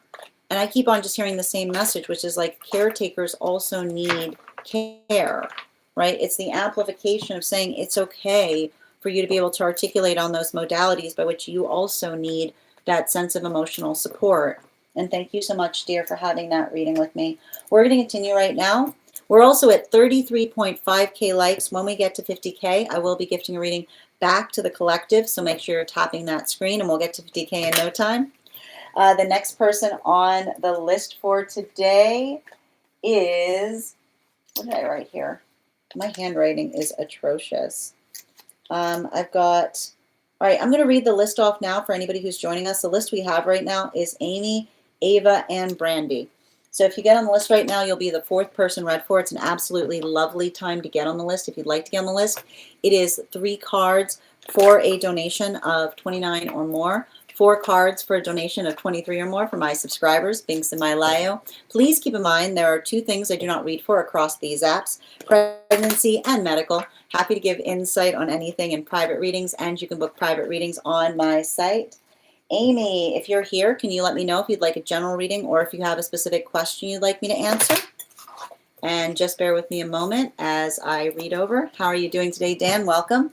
How are you doing today, Amy? Welcome. And before we continue right now, let's warm up those intuition muscles with an intuition check. I've got the animal spirit guide cards here. We're going to count back from 10. And when we get to 1, I will reveal the card. 10, 9, 8, 7, 6, 5, 4, 3, 2, 1. We got the otter. Thank you guys for participating. We'll do that again after the next reading. And just bear with me a moment. You're so welcome, dear. And I've got you, Amy. I'm going to pin you up here. Guidance. I'm struggling emotionally, not knowing or saying how I feel in a situation with the holidays. I got you, dear. Okay. Can I please get 4 cards, please, for Amy? 4 cards. Highest priority, please. Thank you. And 2 more, please.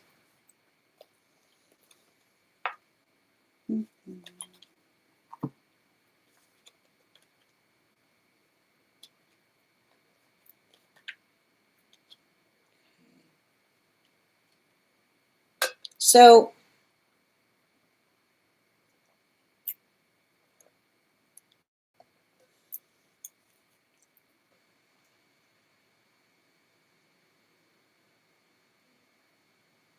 I feel like there's something really important, Amy, in relationality to navigating circumstances or situations. How do I describe this best?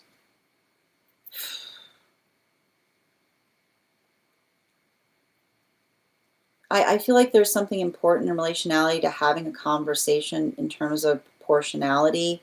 And I think that there's something important in relationality to, like, I want to describe this.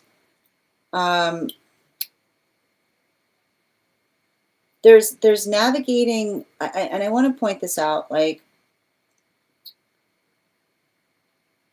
there's a healthy conversation that we have in relationality to amplifying and articulating to another person the space by which we energetically care about something is what I keep on seeing. And like I feel like there's something important that I see that's happening between you and another person in relationality to how they navigate their feelings. And the thing about the space with the feelings is when we have a lot of feelings, but we don't have the ability to energetically carry them effectively, it can create those modalities by which we're very energetically explosive to those around us, right? And it's almost like the modality, and often, and I need to point this out, often energy that works through that is operating in like a very, very high degree of fear, is what I can see, you know? Like it's somebody, like I almost see a situation by which you're recognizing someone whose energetic anxiety gets the better of them, right? It's like you have to hold compassion to the fact that you recognize that there's energetic fear behind another person being more explosive. But it's also the space by which it's you having to articulate to another what, like, I keep on hearing, like, what you are and are not present for is what I keep on seeing. And I feel like there's something, really important there.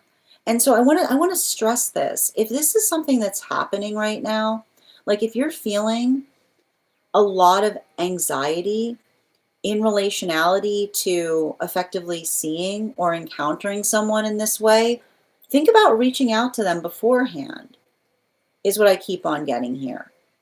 Think about building, I keep hearing like, think about creating the space by which you can effectively allow the healing to come towards you before the modality by which it feels energetically uncomfortable to do so. Because I just keep on getting like, that's what I keep on seeing. Like I've got here I've got a page of cups here, with like, the modality by which, or the Knight of Cups by which you're working through in the space by which another person works through something. Like it effectively articulates upon the space by which you have to say, like, what did you energetically mean by that? You know? Because I almost feel like I see some kind of volatility. Like I almost see some kind of volatility between you and another person. You know what I mean? Like I almost see somebody, like I almost see someone around you who always has their energetic guard up. And so the modality by which you try to, like, I keep wondering if you notice that there's a tendency for someone to have their energetic guard up, and then in the modality by which they're pushing against you, like I feel like the space by which you can potentially be the one to reach out and articulate to another and say, like, what it, like, can we work through that? Like, and I feel like there's something important in relationality to you doing that work, because like I feel like I see them, like whoever this is, like I see them going through the same exact energetic situation, right? Like it's like whatever is unresolved, like the nice thing about working through things that are unresolved is it always takes, I keep wondering, like when something is unresolved, it can often create the space by which another person is energetically waiting for the opportunity to resolve it. So I feel like there's something really like significant and important about you. Like I feel like it's like you being able to facilitate having that conversation sooner rather than later, in order to allow for a space of energetic healing. Especially, I keep wondering, especially if you're like working through something in such a way that you're already feeling like a lot of that energetic, like especially, I keep wondering, like especially if you're still working through it now, where it's creating that feeling of frustration within you. Like I keep on hearing, like look towards the space by which you can already like actively work to try to heal something.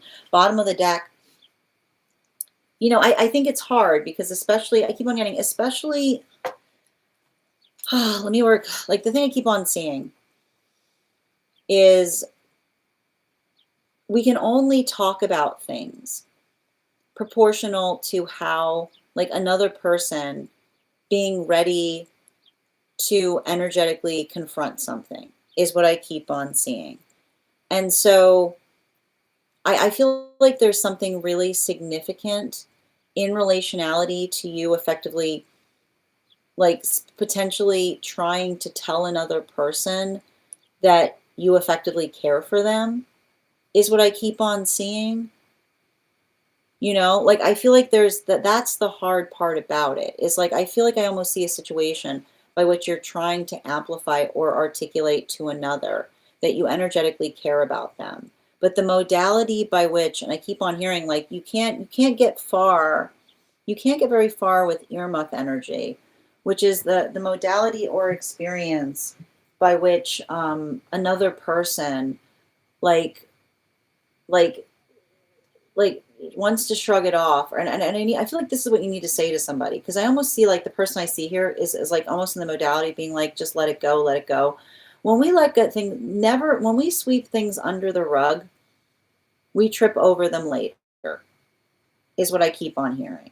And I feel like that's what you need to say to another person. When we sweep things under the rug, we trip over them later, which is the modality by which we don't just energetically let something go, because it's the space by which it's working through the modality of being able to encounter or articulate what you will do the next time something like that happens, right?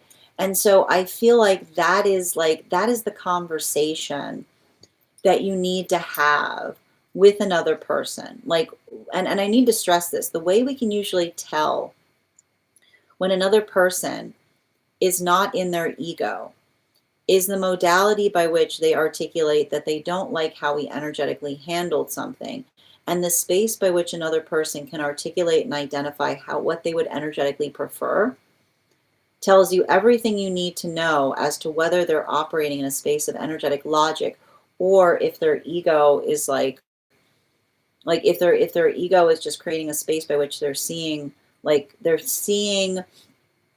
seeing wounds where wounds do not exist, right? Like the modality by which another person works through something and is feeling wounded is amplified and articulated in relationality to how another person would prefer something being addressed. So make sure that you're leading with questions. Make sure that you're having those conversations. And I keep on saying, make sure that you're amplifying to another person the space by which you care, to help them see. I keep on hearing, to help them see the difference between a modality by which you are working to do something as well as you could versus another person being so much in their own energetic ego that it's hard to effectively come towards them, because anything you do is the modality by which they feel energetically offended by it, right? We don't we give each other, I keep on hearing, when we care about each other, we give each other the benefit of the doubt in relationality to being able to articulate upon how we feel, but not just how we feel, but how much we care, or the level or degree that we care about something in such a way that it feels like it's energetically profound. So I keep wondering, let that help you in terms of having that productive conversation, is what I keep on seeing. Because I feel like it's you, I feel like it's almost like the conversation of you trying to express to another, like the love by which you're trying to give them, but the love by which you're trying to give them, but them working through the context of not effectively seeing it, right? It's like it's working through that very heavily there. Thank you so much, Amy, for having that reading with me. And if this message connected to you as well, it's very common for those who need these messages to be here to experience them. We are doing personal readings right now. If you would like to get on the list for today, you will be the third person read for. It is 3 cards for a donation of $29 or more, 4 cards for a donation of $23 or more for my subscribers, links in my bio. Please keep in mind there are 2 things I don't read for across these apps: pregnancy and medical. Happy to give insight on anything in private readings, and you can book private readings on my site. I'm going to take a moment to read over some of the comments that came through as I was reading. Whose cards are these? I've already got, Ava, I've already got your cards coming out. Okay. We're also at 34.6K likes. When we get to 50K, I will be gifting a reading back to the collective. So make sure you're tapping that screen and we'll get to 50K in no time. You're so welcome, dear. All right. Hold on. This is true. Yeah. And that's the thing about, I feel like it's a conversation you have to have with another person as to why they have their guard up around you. That's what's so hard about it. And I hope that helps. That's what I meant in terms of making sure that the conversation is fortified by you leading with questions. Absolutely. Thank you. All right. The next person I'm reading for today is Ava. Hi there, Ava. How are you doing today? Before we continue, though, let's warm up those intuition muscles with an intuition check. I've got the animal spirit guide cards here. We're going to count back from 10, and when we get to 1, I will reveal the card. 10, 9, 8, 7, 6, 5, 4, 3, 2, 1. We got the Raven. Thank you guys for participating. We'll do that again after the next reading. All right. And I am going to be pinning up Ava here. Make sure to give Ava some love. Bear with me a moment. Can I please get 4 cards for Ava? 4 cards for Ava. Thank you. 2 and 2 more, please. Thank you. Ooh.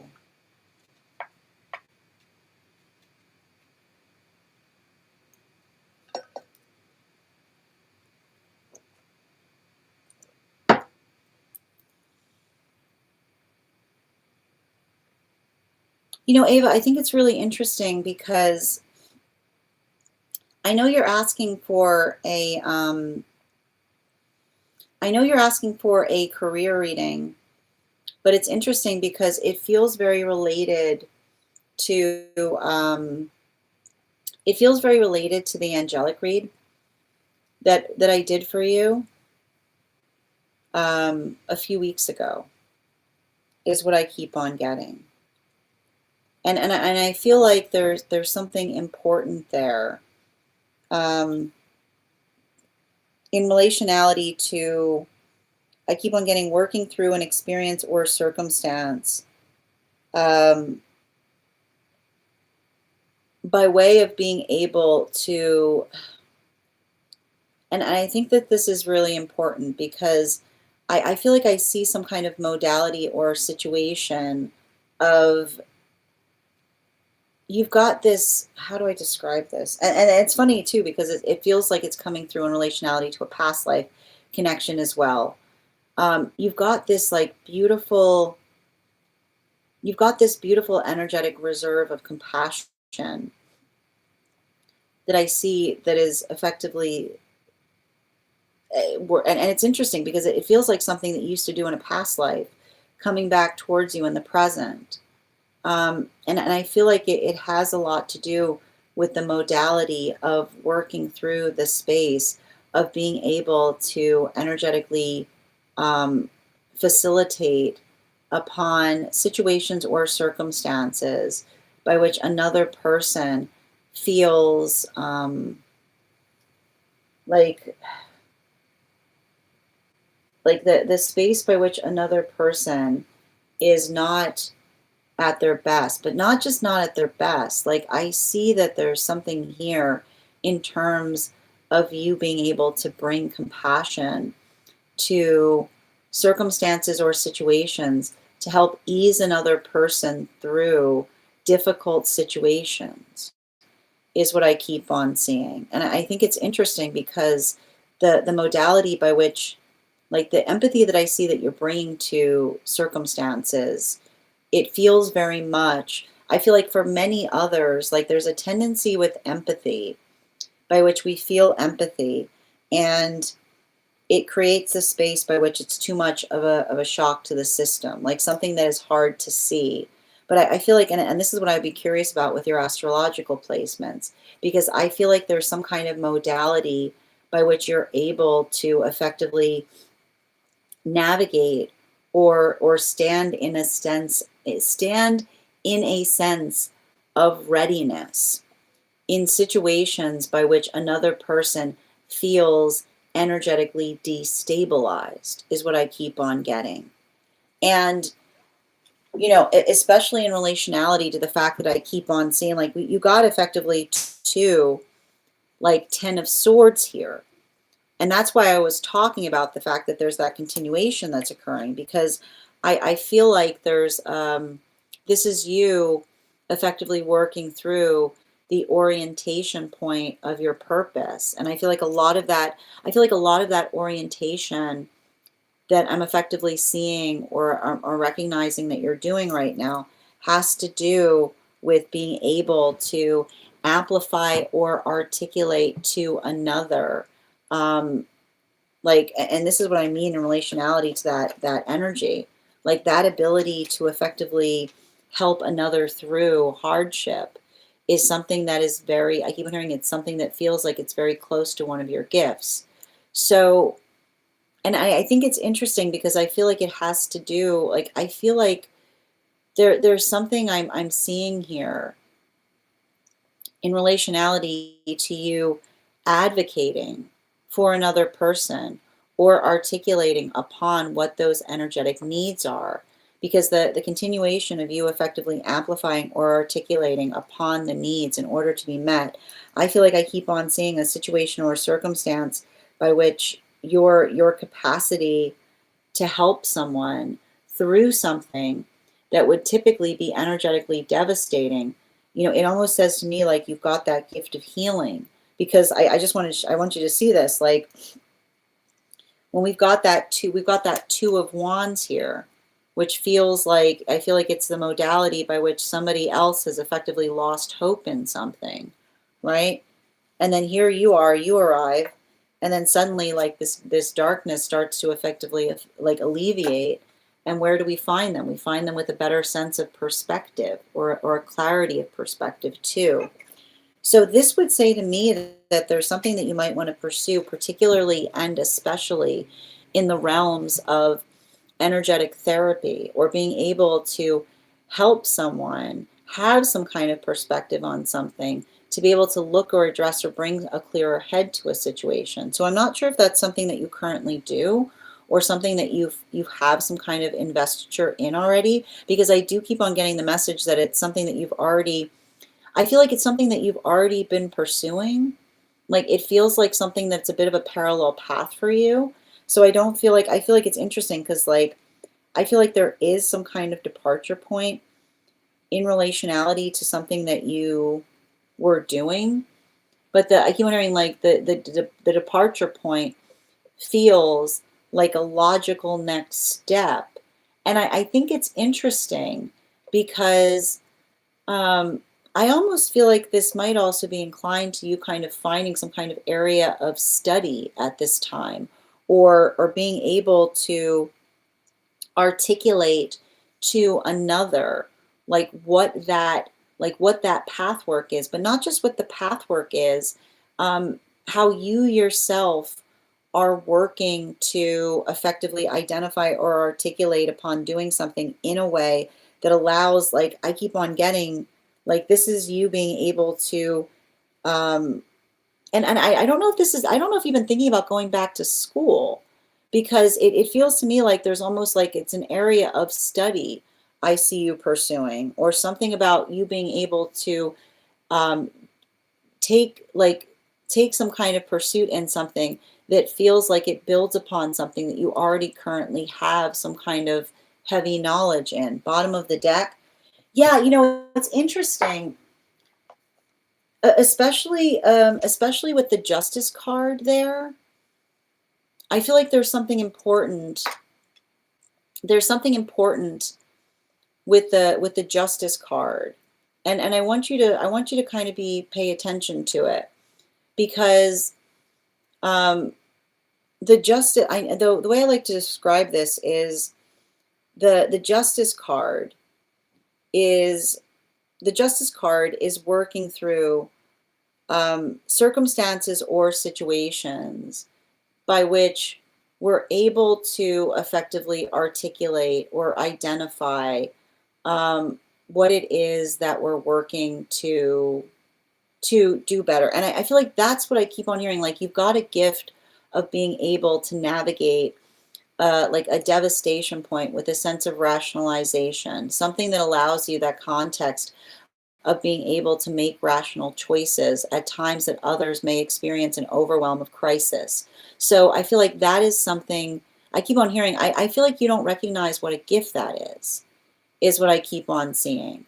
Like the modality or the experience by which one works, like I keep on hearing, like the space by which one doesn't feel overwhelmed by the emotions, insofar as one is able to make a rational choice. I'd be very curious I'd be very curious about where your I'd be very curious about where your Libra placements are, but also your like I want to say Libra, but it feels more like Virgo, because this is a quality that I sometimes see in those with Virgo placements, like that ability to effectively feel the things we feel, but not allowing the feeling to effectively overwhelm our own sense of determination and relationality to what it is that we're trying to identify or refine to do better. Um, don't I feel like I feel like there's something that's happening right now that you're thinking about energetically departing from something that you did. And I keep on getting, like, you don't think about departing from it. Think upon building upon it, is what I keep on seeing, right? Like I keep wondering, you don't have to remove that entirely in relationality to what it is that you're setting about to do. It's just the ability by which I keep on seeing it's going to help support you, because I keep on seeing that this is you being able to articulate upon something that you're doing that feels like it's energetic gift, like I feel like it's the expansiveness by which you're able to articulate to another, and not even in the space by which you're able to articulate it, but you being able to, like, it's the gift, it's like it's going to be a benefit that you bring to another, like something that I see that you're working to pursue. So just be conscientious about that right now, because I do feel like I feel like I see the fact that there was something in your relation, like your life path that's like creating a split.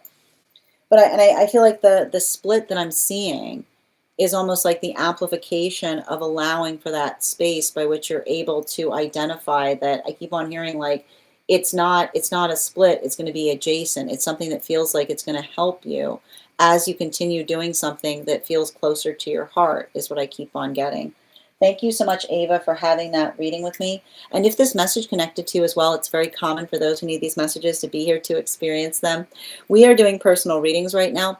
If you would like to get on the list is open. It is 3 cards for a donation of $29 or more, 4 cards for a donation of $23 or more for my subscribers. Links in my bio. Please keep in mind there are 2 things I do not read for across these apps: pregnancy and medical. Happy to give insight on anything in private readings, and you can book private readings on my site. We're also doing a giveaway right now when we get to 50K likes, so make sure you're tapping that screen and we'll get to 50K in no time. I'm going to take a moment to read over some of the comments that came through as I was reading. I don't know why it's like, I feel like, Ava, I feel like it's like the modality by which you get upset at yourself for having some kind of like logic-based mind. But I keep on hearing like that logic, like that gift of a logical mind is going to help you in relationality to whatever this is that you're working to pursue. And it's interesting because they just keep on saying, like, don't look at it as a departure point. Look at it as something that you're building towards, is what I keep on hearing. Like I keep on hearing those, like that wasn't the wrong direction. Those were the right steps, is what I keep on hearing. Thank you so much, dear. How are you doing today? Good. Good to see you today. You're welcome. Yes. One moment, please. Absolutely. Yep. Well, and it's interesting. I study, oh, you studied business, but it's not aligned with you anymore. That's the message is coming through, not feeling the space by which you have to effectively, like, don't let it be the space by which you let it go. Being able to articulate to another that it gives you a unique perspective or position on something is what I keep on seeing. Yeah. No, I feel like that's the, like, and I don't want you to be so hard on yourself about it. You know, like I feel like I see some kind of situation by which you're upset. And I don't think you should be, I keep wondering, you shouldn't be upset about that at all. It feels like whatever it is that you're choosing to do from this point on, it's going to be a profound benefit to you. So don't, like, I keep on hearing like don't feel the need to separate yourself from it. I keep on hearing it's the space by which I keep on hearing you're presenting yourself with that in relationality to what it is that you're working to do. Because I keep on seeing like it feels like I told you, like the modality by which you're arriving into the place of like doing something, like I keep on hearing like compassionate motivated, or something that feels like it's compassionately driven, is what I keep on getting. Thank you so much, dear. All right. And I think that there's something like, I feel like there's something really important right now too in relationality to,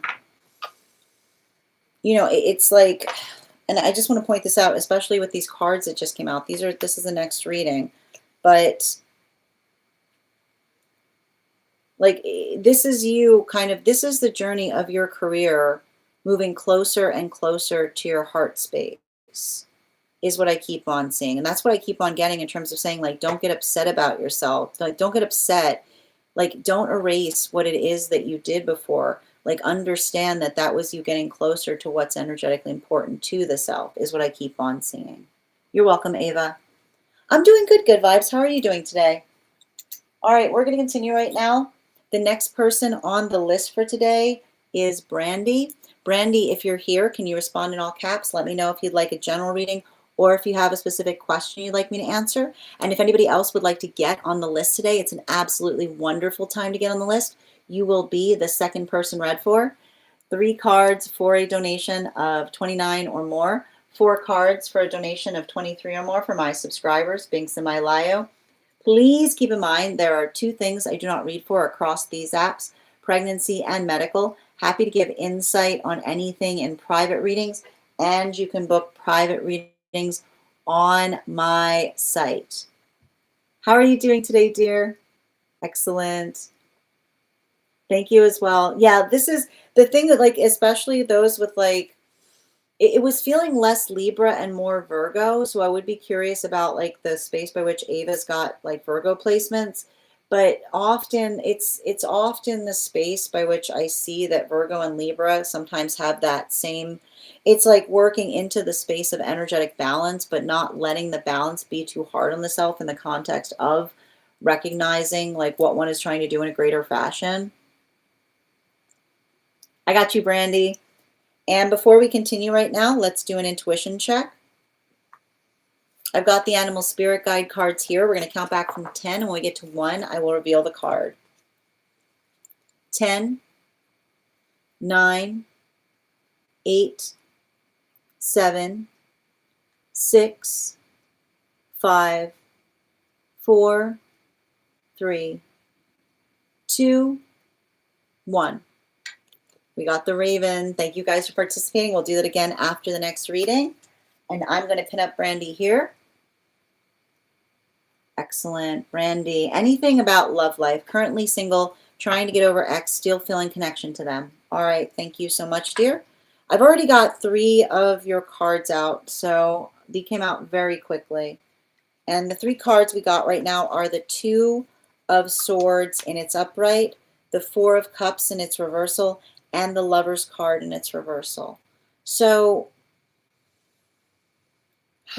let's work a little bit through, you know,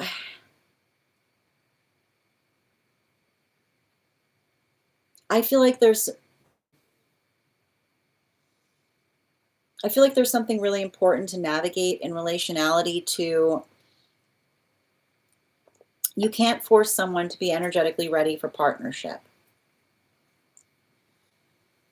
is what I keep on seeing. And I think it's really hard because I literally see a situation or circumstance, and I need to stress this. And I want you to make sure that you're not building into, this is what's so hard when I see cards like this.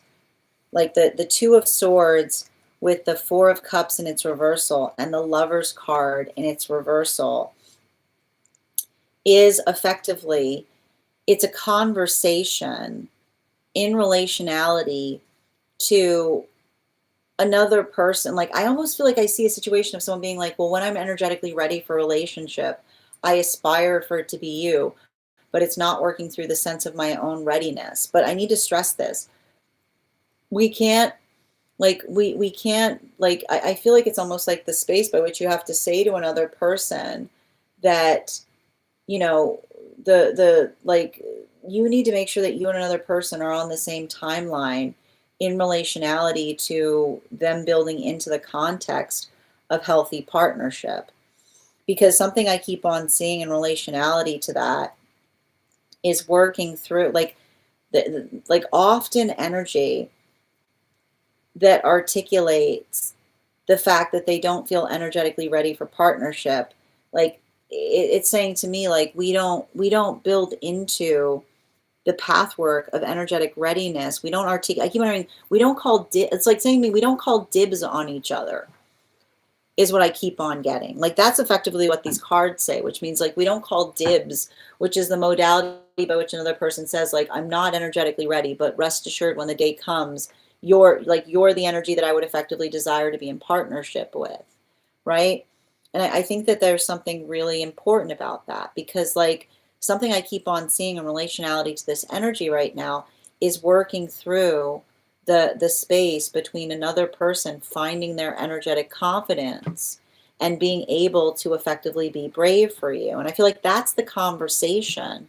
Like, I need to stress this. Like, that's the conversation that you need to have with another person, which is not the space by which they articulate their energetic regret in relationality to how they feel versus what they energetically ideally desire to have with you in partnership.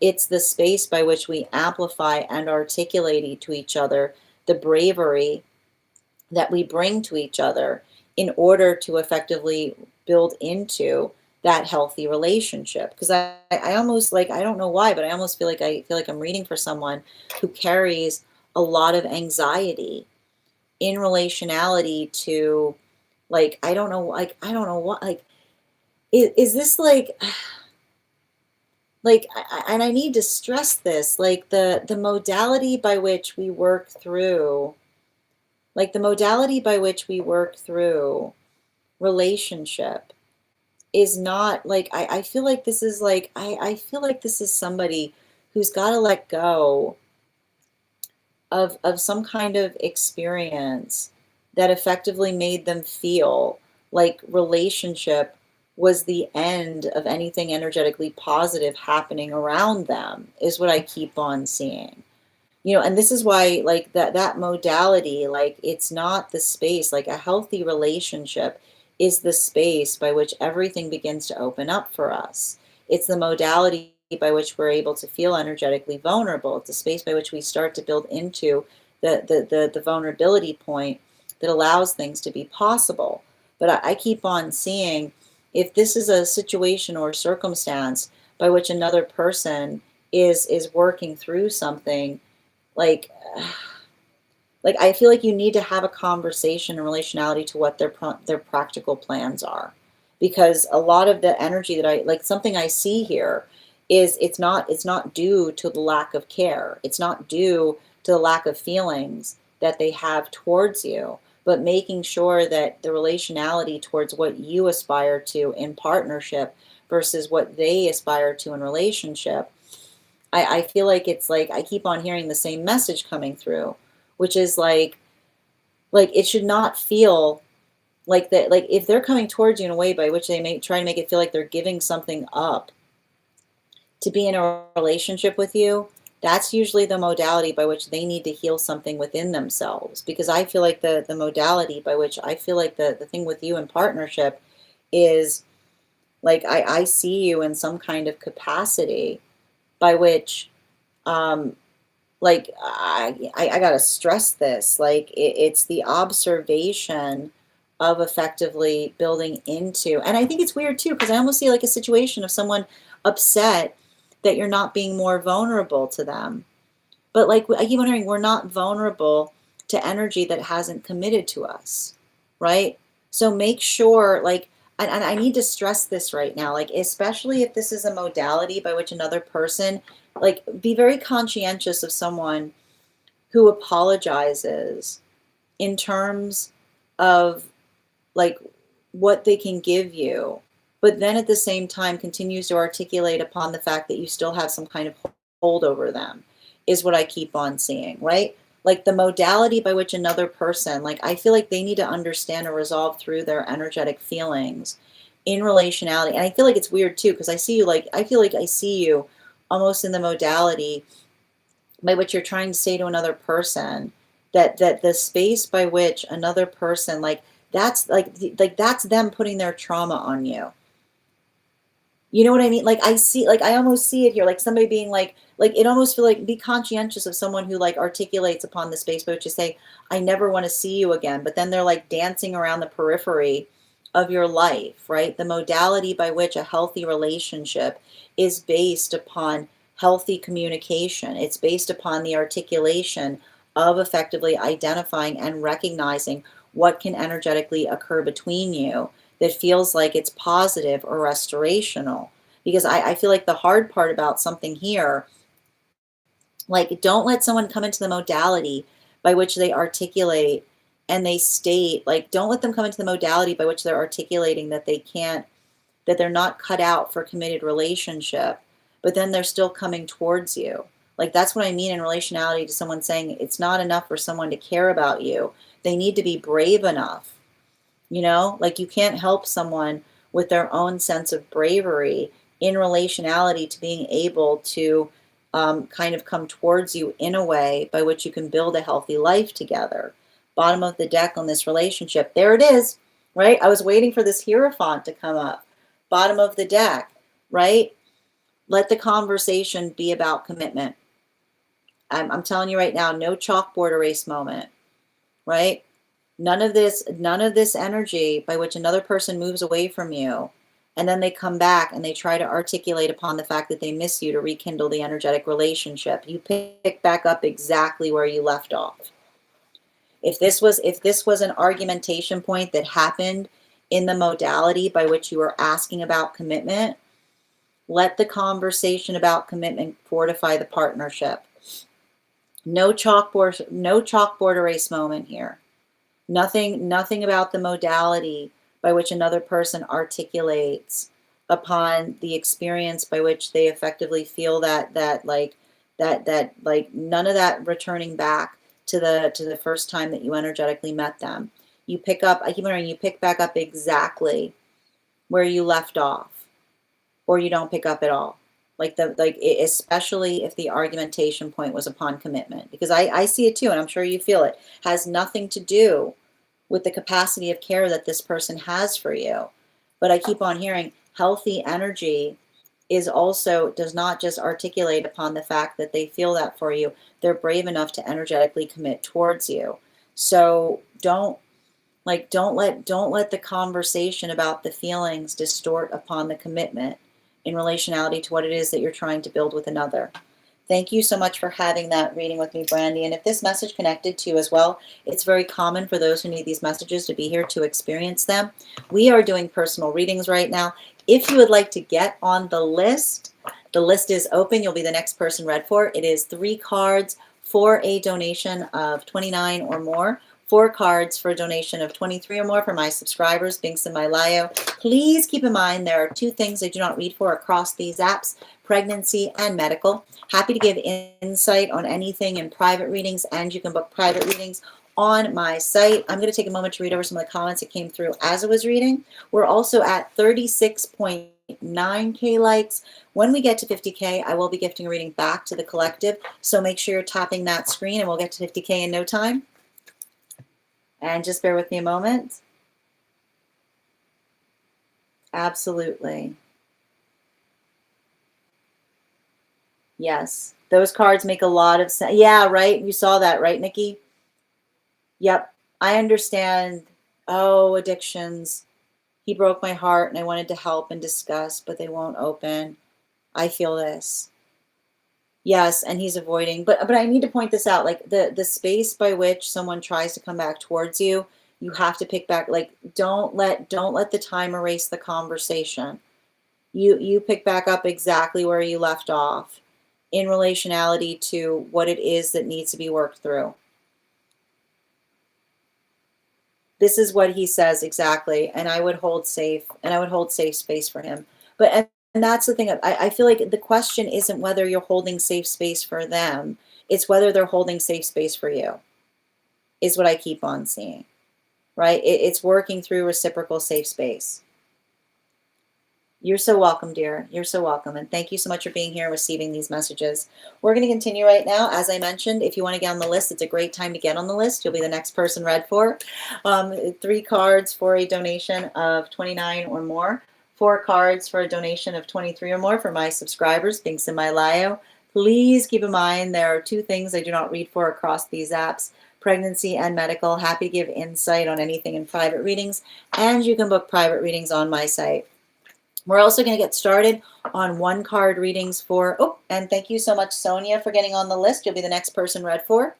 Sonia, could you let me know if we're doing a general reading or if you have a specific question that you would like me to answer? All right. And please hold on the 1 cards right now for subscribers. We still have personals coming through. And if anybody else wants to get on the list right now, you'll be the second person read for. It's okay. No worries, Bridget. I did start to say it so I can pull the 1 cards on those who popped them in before we continued. You have nothing to apologize for, dear. All right, Ava, 1 card, please. Message from Divine.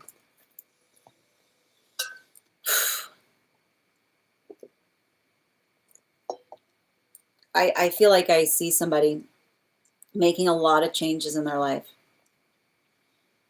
You know, bottom of the deck. Yeah, especially with the Empress energy, you know, like I feel like I see somebody who's like working through the context by which they were feeling like they were prioritizing the wrong things. Animal spirit guide. Yeah, especially with the Wren, you know, I feel like this is, I feel like I'm picking up on some kind of energy that is like healing, like they're healing from some kind of determination point. Like they're healing from the feeling that somebody's going to heal them, is what I keep on seeing. Like that's what they're effectively working to heal through. Like I just see somebody in the modality by which they're recognizing and identifying the difference between working towards actively healing versus looking for someone to energetically rescue them or save them. Like I feel like that's them kind of building into that feeling of energetic stability. All right. And one card, highest priority for Bridget. Good to see you today, dear. We've got the King of Pentacles. So I feel like there's something important in relationality to you building into, like I said, like there's something about you building into mature relationships right now, or someone appreciating the fact that you have a mature take on things. Yeah, especially with this Five of Wands in its reversal, you know, like it almost feels like someone trying to come towards you for advice because they appreciate the ability by which you're able to you know what I mean? Like it's almost like somebody trying to like expand or expound upon a relationship. But I keep on seeing something about you expanding or expounding upon a relationship is like like somebody almost talking to you about how they consider you like a trusted confidant or someone that they truly like, you know, absolutely like animal spirit. Yeah, like the bear energy. You know what I mean? Like it almost feels to me like some kind of modality by which another person is trying to articulate to you the fact that they it's like I keep wondering the gift that we have in recognizing another who always looks out for our own energetic best interests is what I keep on hearing. Absolutely. Oh, you just had that wonderful conversation with a client. Thank you. You're so welcome, Ava. Excellent. All right, the next person. Oh, thank you as well, Mel, for getting on the list. And if anybody else wants to get on the list right now, you'll be the third person read for. Yeah, no worries. Thank you, dear. I got you, Sonia. And I'm gonna, before we continue right now, let's do an animal intuition check. I've got the animal spirit guide cards here. We're going to count back from 10. And when we get to 1, I will reveal the card.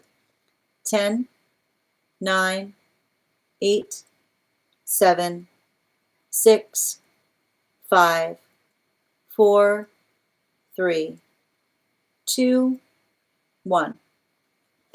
We got the water dragon. Thank you guys for participating. We'll do that again after the next reading. All right. And we're also at 39.7K likes. When we get to 50K, I will be gifting a reading back to the collective. So make sure you're tapping that screen and we'll get to 50K in no time. Also, if you are a super fan who has become, you'll be getting 1-card readings once we finish the personals. And if you are a super fan who's interested in having access to the Superfan Only Disco channel, just go ahead and send me a disco gift. I'll be happy to send you an invite to the disco. If you are interested in, if you are a super fan, if you are interested in receiving a discount to our class program, message me the word class. Now, keep in mind, if you're a super fan, there's a bigger discount for you over on the disco. And if you are interested in learning more about the trip that we have planned for August, message me the word trip. Excellent. And I'm going to pin up Sonia here. Guys, make sure to give Sonia some love. Energy around current romantic. Interested. All right, thank you, dear. And can I please get 4 cards, please, for Sonia? Whoop. Thank you. And 2 more, please. Mm-hmm.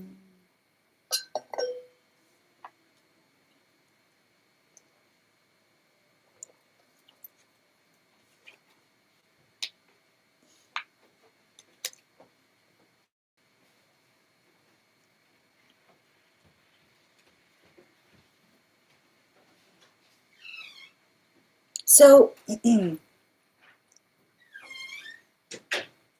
let's talk a little bit about this energy right now.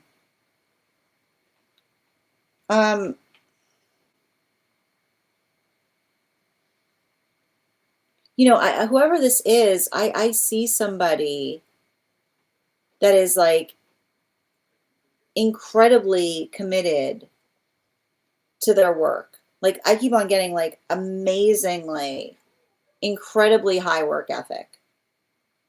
Like this is just like the work ethic around someone is incredibly high. And I need to say this because I would also I would know I would also I would almost like I feel like there's um I feel like I see somebody that is working really hard in the space of, and I need to stress this, like in the space by which I don't know if this is something that they inherited or something that they're energetically connected to, like that like I feel like there's some kind of really heightened level of energetic responsibility that they feel in relationality to something they do.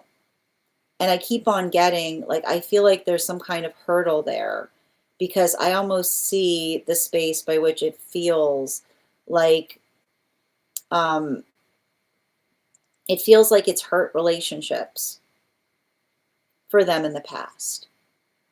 But I keep on, I feel like the space by which another person, and I need to stress this, like this is the type of energy that is incredibly like, it's like, you know, it's like there's, I almost feel like the space too by which like others try to articulate upon like doing something, and I keep on hearing this energy be like, I can't, I have to work, right? Because like it's working into the context of someone who's like energetically tireless in terms of trying to do something. um I feel like that's the hurdle, you know. It's not do like, and I almost see somebody like, and I need to stress this, like it's not the fact by which another person doesn't want a relationship, but I see somebody that has a hard time building into the context of a healthy work-life balance. So I feel like you have to have a conversation with this person in relationality to what could realistically, like what realistically a relationship would look like between you and them. Because you know the modality, like the modality by which another person articulates upon the fact that they work so much, and I keep on saying like this is the thing that we have to calibrate for.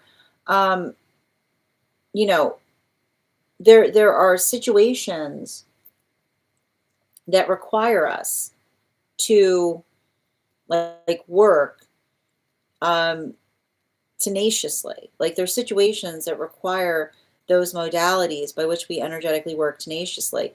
And then I see, but like the experience by which you articulate to someone that, and I need to stress this, when we work a lot, right? And when we have crazy schedules, we work even harder to make sure that we're energetically prioritizing relationship through that, right? The modality or the experience by which we energetically amplify and we help each other should not create the space by which I keep on saying, like, make sure you're not getting like, and I want to describe this, you know, someone has plans with you ahead of time, or they don't have plans at all, right?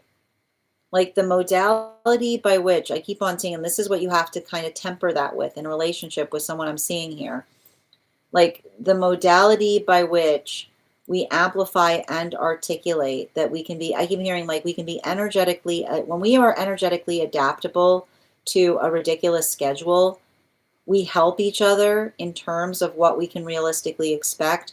We don't create a situation by which we feel like we're perpetually on call to see if someone is energetically available, right? It shouldn't, like, make sure that you're not like in that state of like heightened agitation, like waiting by the phone for another person to articulate if they're energetically available or not. The word that you'll recognize, like the word that you'll recognize in relationality to whether this energy is ready to for a relationship is courtesy, right? And courtesy, like courtesy is the modality by which you're effectively able to say, like, look, like this is my crazy schedule, and this is the date that I'm able to energetically defer to you, by which we'll effectively articulate upon when we'll actually get to see one another, right? Like I don't like, because what we don't want to create that space by which you're like, I keep wondering, like, not that space by which you're feeling like you're just like waiting on bated breath for another person to say, like, oh, like now's the time I'm energetically available. So, I feel like there's something really important about that, because, I do see like some kind of experience with someone here that works really, really busy. But like I keep on getting, I keep on hearing we can be busy, but give each other the sense of being able to understand what we can energetically expect. Bottom of the deck. Yeah, especially with the high priestess, you know, high priestess in its reversal.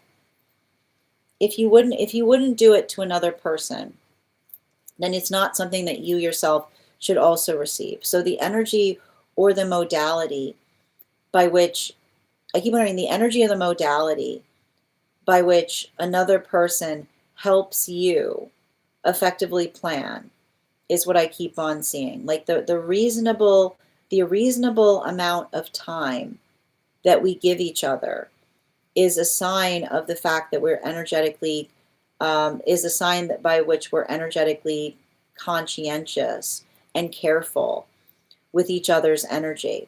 And I feel like there's something important about that, because I see you in the modality of having obligations, right? You're not in the space by which you can drop everything for another person. So make sure that you're having realistic conversations in terms of what you can realistically expect, because I see it even now. Like I do feel like I have that sense of someone who's like, the work they do makes it very hard for them to be able to effectively identify or articulate what they can expect. But I keep on getting like the space by which we're able to recognize, like making sure that you have realistic expectations in terms of the relationship that you can have with another in the context of their own schedule, right? I feel like that's the conversation that you need to have with another person. Like not the space by which you not the space by which you articulate upon the desire to see one another, but the space by which they give you the ability to make it a reality by giving you the access point in terms of identifying what you can realistically expect. So make sure that you're having those productive conversations is what I keep on seeing, especially Like, and this is what I mean with like the high priestess in its reversal with the magician in its reversal, right? Like it's almost saying to me like it's the ability to understand. Like I feel like you understand that. You know, like that's the hard part about it. I see you like working through adaptability in terms of like what it is that you want with another person. But I keep on hearing like that adaptability shouldn't come at the cost of your own peace of mind is what I keep on seeing. Thank you so much for having that reading with me, dear. And if this message connected to you as well, it's very common for those who need these messages to be here to experience them. We are doing personal readings right now. If you would like to get on the list is open. You will be the second person read for 3 cards for a donation of $29 or more. 4 cards for a donation of $23 or more for my subscribers, links in my bio. Please keep in mind there are 2 things I don't read for across these apps, pregnancy and medical. Happy to give insight on anything in private readings, and you can book private readings on my site. I'm going to take a moment to read over some of the comments that came through as I was reading. Okay.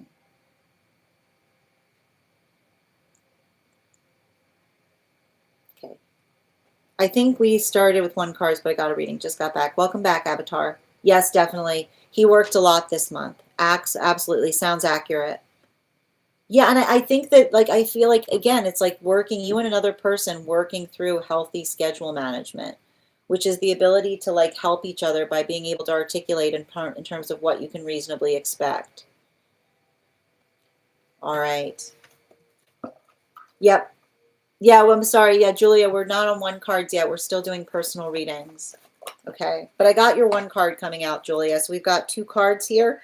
We've got the Justice card in its reversal with the 9 of Cups in its upright. So that's saying to me that those are like, this is you working through proportionality in terms of, like, I feel like this is you being able to articulate or identify like what your own schedule is now, especially with this, especially with this 10 of Swords in its reversal, you know, I feel like there's something there's something about working through the space of the emotions. I keep on hearing like making sure you're having empathetically driven conversations, especially with the Blackbird energy, right? Like I keep wondering, like don't be triggered. Like don't allow someone to how do I describe this? Uh, the modality by which we recognize or identify what feels respective to us is often the space by which we don't project our feelings about something to another person, is what I keep on seeing. So I feel like there's something I feel like there's something really important in relationality to like not allowing somebody's hard feelings. Don't internalize on another person's hard feelings if you're experiencing them, is what I keep on seeing. Like navigating them with a sense of understanding in terms of the hardship that they themselves are going through, but also being respective in terms of what it is that you yourself will tolerate, is what I keep on getting, you know? Like it's having, I keep wondering, it's like it's a continuation of having compassion for yourself in less than compassionate environments. Sonia, they keep saying we'll meet up in January, but hasn't planned an exact. But that's what I mean. Like that's what I mean in relationality to articulating to another. Like I keep on seeing like the space by which you have to say to another person that like you don't operate in the same way. Like I see you being like, look, I need to energetically know, right? Like the ability, like it's like not the fact by which somebody says we will, but saying like what is that? What is that? So that you can build your schedule accordingly, is what I keep on seeing. Oh, thank you, Pisces, for the compliment. I've been trying to be patient and been feeling anxious, but that's what I mean. Like in relationality to you articulating upon, like I keep on hearing like the difference between a pipe dream and a plan is a date. So not the modality by which someone says like at some point, but the date, someone being like it's going to be this day, right? Like that is the courtesy that we give to one another. I also very much need to hear this as well. Thank you, Julia. Absolutely. And thank you, Rainbow, for those heart me's. Yes, in residency. Busy myself, but that's what I, yeah, like that's what I mean in relationality to another person, appreciating like how you have to build your own schedule out is what I keep on seeing. Yeah, I very much understand his busy life.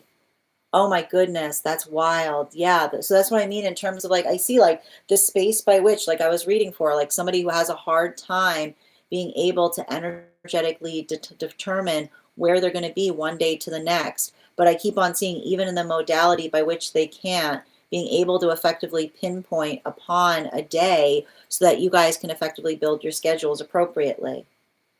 Sending you support on that journey, Sonia. You're welcome. You're welcome, Julia. I know we're very close to 50K. All right, we're going to continue right now. The next person on the list for today is Melissa. Melissa, if you're here, can you respond in all caps? Let me know if you'd like a general reading or if you have a specific question you'd like me to answer.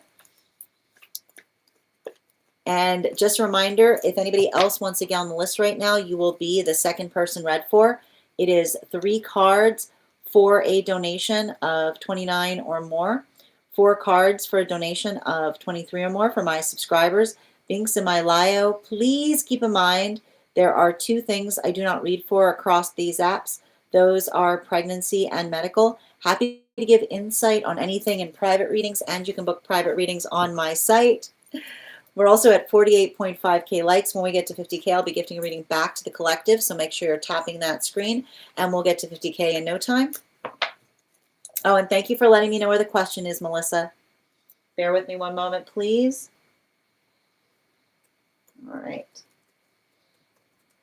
And just a reminder, if you have information that you feel is relevant or necessary for the purposes of our reads, if you have a dream that you would like interpreted or a past life that you would like more information on, you can include it in the notes when you send the donation. You can also post it in our subscriber-only disco channel in the appropriate channels. All right, just bear with me a moment.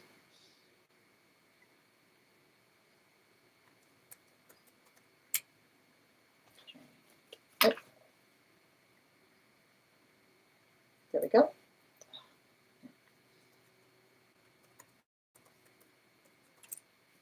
There we go. Perfect. All right. Thank you, Rainbow. Appreciate you. And thank you, Julia, for getting on the list. You'll be read for after Melissa. If anybody else wants to get on the list right now, we've got 4 spots left today before the list will be closed. 4 spots left. All right.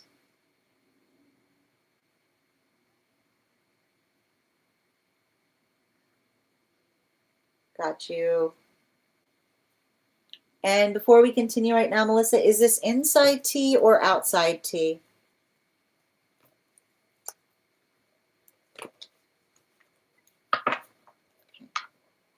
Outside. Well, we're going to have to split this reading because you wrote manifesting support system to help me reach business goals and friendship goals and creating a regular way of pouring into myself weekly. So we're going to do 2 cards around business and 2 cards around friendship. And before, oh, and we got to 50K. So once we do your reading, we'll also do the 50K giveaway. So thank you guys so much for helping us get to that goal. And before we continue right now, yep, I love the baby dragon. Grand Rising Bookcase, good to see you today. Excellent. How are you doing, Mystic? All right. Before we continue, let's warm up those intuition muscles with an intuition check. I've got the animal spirit guide card here. We're going to count back from 10. And when we get to 1, I will reveal the card. 10, 9, 8, 7, 6, 5, 4, 3, 2, 1. We got the ram. Thank you guys. We'll do that again after the next reading. And hold on a minute. Let me just pin up Melissa here. Guys, make sure to give Melissa some love. Let me just pin you up here. Okay. Can I get 4 cards, please? Business, friendship. Thank you.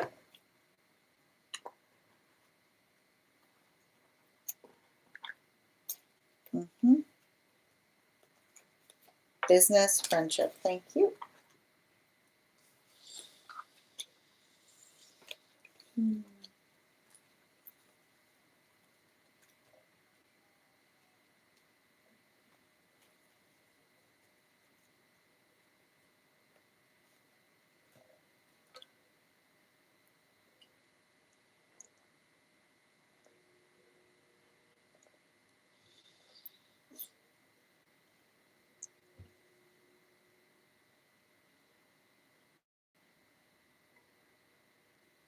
The thing about the business thing is I feel like there's something about having to I feel like there's something really important in relationality to you having some kind of conversation with another person is what I keep on seeing. And I think it's interesting too because it seems like it's speaking upon um energetic adjacency is what I keep on getting. And I keep on hearing like look for I feel like it's you having to look for adjacent energy. And the thing I keep on hearing with adjacency is effectively like the situation or circumstance by which you effectively introduce yourself to someone who is like I keep on seeing like uh the space by which another person is often I keep wondering is not the space by which someone does the same thing as you, but the space by which someone does something adjacent to what you're doing and another person energetically seeks recommendations around it is all I keep on seeing. Like some kind of modality or experience by which another person articulates upon what it is that they're trying to do, but not just what it is that they're trying to do, the the ability to effectively articulate to them how you can effectively help them in that capacity. And so I feel like there's something really I feel like there's something really important there because it's saying to me that there's something about potentially not like almost not necessarily looking in the space by which you have to feel like you have to directly reach towards something, but the space by which another person like I keep on hearing like someone coming towards you being like, I heard through them that you're effectively energetically like you would be great to do this. So I want you I feel like everything I keep on seeing in the business perspective is just about is just about being able to help others get to know you. So make sure that you're doing that right now. Make sure that you're energetically communicating upon it. But not only that, it's saying to me that something in relationality to that work is helping you to um like I keep on hearing like and it's interesting because it's almost saying to me, I don't know why, but they're articulating to me that there's like a whole area that you haven't tapped into. But the reason that you haven't tapped into it is because I keep on hearing it's the difference between working through someone directly versus the space of energy looking for someone energetically reliable. So I feel like there's something really important in relationality to that, especially as it relates to next year. Now, in terms of friendship, I feel like the friendship goals that I'm seeing feel very unique because I feel like this is you kind of going through the pathwork of trying to energetically connect with someone that shares your passion is what I keep on getting. Like I feel like it's hard because I almost like it doesn't feel so much like friendship energy so much as it feels more like you're looking for peer energy. And the thing with peer energy is the modality or the experience by which we feel that sense of connectivity in the space by which another person shares our own interest in something. So I think with that, there might be something about potentially trying to build something that helps you build into a peer network, or the modality by which you articulate or amplify. Like you kind of feel like, I almost see like you trying to find friendship by like articulating a group. Like a group, I keep on hearing friendship is found by a group that articulates upon a niche, is what I keep on hearing. Like the group that articulates upon a niche that then allows for some kind of friendship to form. So I feel like there's something important in relationality to that, because I see you, like I see you next year really focusing on those two different modalities. Like I see these experiences by which you're working towards something, and not only working towards it, but being able to effectively energetically facilitate upon something in such a way that you're able to effectively introduce yourself to others, but also in the space of friendship, you kind of building upon a niche, like creating some kind of space that allows you to nerd out on something. But even in the space by which you nerd out on it, I feel like it's the space by which we can nerd out on something is the space by which friendships form, because it's the unified interest that allows for magical things to happen. Bottom of the deck on this reading, especially with the Ace of Swords in its reversal, I feel like there's something important to navigate in relationality to like trying to find energetic efficiencies right now, or like working through some feeling of frustration. Like I need to express that like a lot of the energy that we're dealing with right now is the amplification or the articulation of um, like, you know, I feel like I see a lot of this energy, like especially with the Ace of Swords. It's saying to me like sometimes the feeling that it gets harder to energetically connect, but I keep on hearing that that feeling about something getting harder to connect, I feel like this is you building into energetic refinement, or wanting to have, I keep wondering, like wanting to have a conversation with someone where it doesn't feel like you have to over explain your energetic position upon something, is what I keep on seeing. So don't get frustrated right now. I need to stress this. Like I feel like there's something really important. Um, I feel like it's like, and I need to point this out. Like, how do I describe this? You know, especially when we're working through, like, I don't know where your Aries placements are, but like, don't let your frustration estrange you from things. Let your frustration, like I feel like I keep wondering, like let your frustration be moved into something that feels like it activates, is what I keep on getting. And I think I feel like that's really, like I feel like that's really important, is what I keep on seeing, right? Like it's saying to me, like you having to navigate, like I feel like I almost see like some kind of energetic shift that's happening with you in relationality to like not being in the space by which another person articulates, like no, I keep wondering like friendship, like I feel like it's a space by which, like I said, like um the space by which another person has time to pass. Like I feel like it's almost you almost trying to articulate, like I feel like this is you trying to come into efficiencies in terms of like something that you care about, that you're passionate about, allowing the context by which a friendship can form, right? Because that's almost like the space by which I keep on seeing it's you kind of like building into, like you becoming energetically professional in such a way that you're moving it into the space of the personal, occupying it as well, right?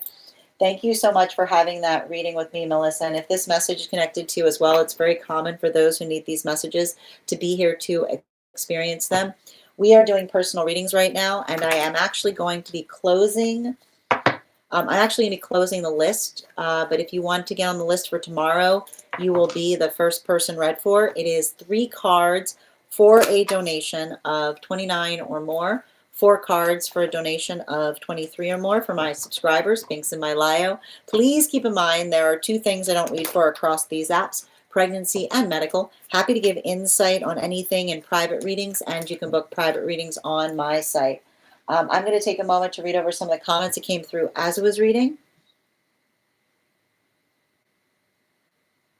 Hi there, Nikki. Oh, you did? Oh, that's great.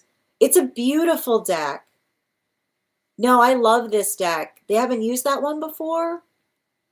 No, it's a great one. I mean, like, the reason is like you have to understand, like the borders are only there because of the printing issues. So like I like the borderless because I just feel like it really kind of shows the breadth of the cards more. Oh, that's so great. He had no idea. He had no idea it was the same. Oh, that's wild. Oh, I'd be curious about about his thoughts on it. I mean, I like this. I mean, it's a really nice deck. It's incredibly durable. I know you saw the turkey too. I liked it. Yeah, exactly. How you doing, Rainbow? Thank you as well, Avatar. This is true. How are you doing, Alexandra? We're about to get started on 1 cards. We've got 1 more reading to do, and then we'll be getting to the 1 card readings for subscribers. Yeah, I pulled it out and it was like, wait a minute, isn't that, oh, I'm flattered that you guys call it my deck. It's not my, it's a wonderful deck. I highly recommend it. I mean, it's very nice. I like, I like the non-bordered one is nice too, but I feel like if you're an enthusiast about the beauty of the art of the cards, then the borderless one is the way to go. Yeah. Oh, that's so great. Oh, I love it. Excellent. All right, let's continue right now. The next person on the list for today is Julia. Julia, if you're here, can you respond in all caps? Let me know if you'd like a general reading or if you have a specific question you'd like me to answer. And also, oh, wait, don't, Julia, wait, don't, no, wait, we have to do our giveaway. Isn't it a great deck? Yeah, I mean, again, like the nice thing about the Centennial, it's just the quality and the condition of the cards is absolutely beautiful. All right, we're going to do the 50K giveaway before we get started. I am thinking of a number right now. I'm thinking of a number right now between, I'm thinking of a number right now between 1 and, one moment. I'm thinking of a number right now between 1 and 30. The first person I see that posts a number will get the free reading. The first person I see, not the first person that posts it. Sometimes I see things in a different order than you guys post them. No. No. No. Oh, it's on. Stop. Everybody stop. Minnie, congratulations. You got it. We'll do that again. We'll do that again when we get to 100K. Excellent. All right. And let me just pin up. Julia, you are the next one on the list. Could you let me know if we're doing a general reading or if you have a specific question you'd like me to answer? And if anybody else would like, I got you here. Let me just pin you up. All right, Julia, connection with C and energy surrounding the connection and general guidance. Excellent. Well done, Minnie. And before we continue right now, let's warm up those intuition muscles with an intuition check. I've got the animal spirit guide cards here. I'm going to count back from 10, and when we get to 1, I will reveal the card. 10, 9, 8, 7, 6, 5, 4, 3, 2, 1. We got the owl energy. Thank you guys for participating. We'll do it again after the next reading. All right. And Julia. Guys, make sure I pinned up Julia. Let's give Julia some love. And just a reminder, once we're finished with this reading, we'll be doing 1 card readings for subscribers. So if you are a subscriber who would like a card pulled, stick around and we'll get started on 1 cards. If you'd like to become a subscriber, you'll become eligible for a 1 card. So just stick around. All right, can I please get, let's see here. You do, absolutely. All right. 4 cards, please. Highest priority.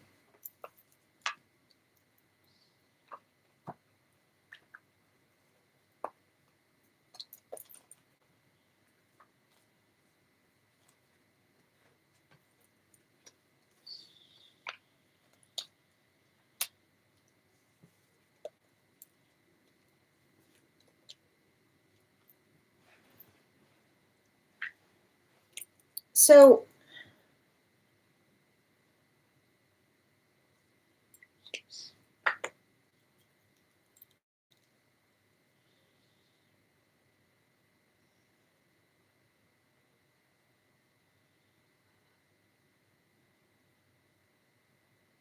it's interesting because, like, I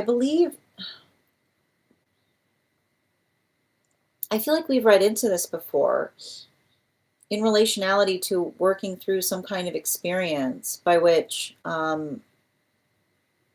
like, there's some kind of conversation that I see that you're effectively having with another person, um, in relationality to, um, like, I want to describe this like, some kind of, like, I feel like it's some kind of past experience. And what's interesting about it is,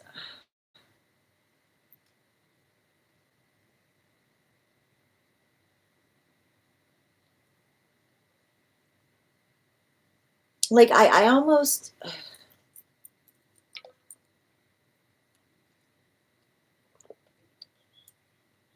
like, I almost feel like there's somebody around you